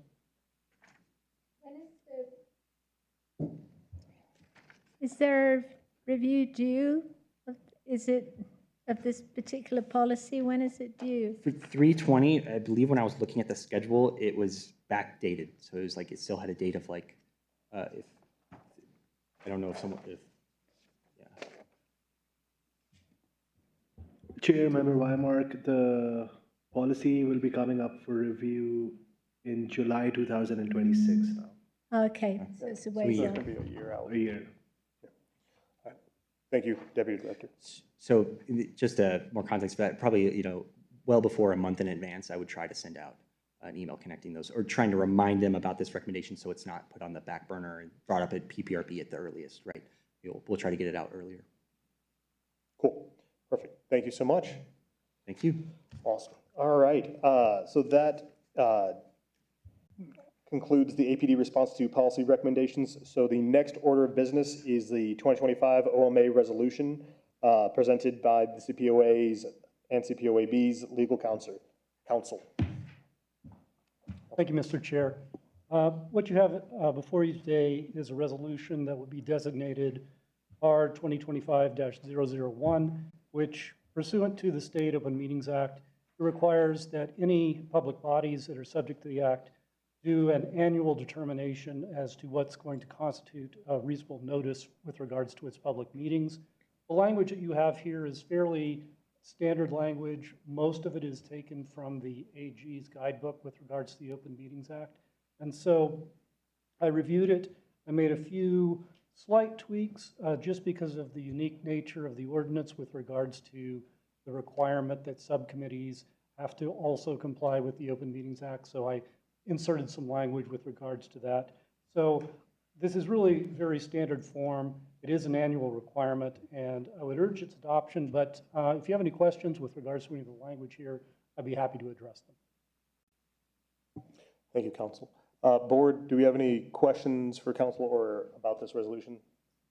So yeah, as Council said, this is required, so we should do it, so we're going to abide by that. So with that, I make a motion to adopt the 2025 OMA resolution.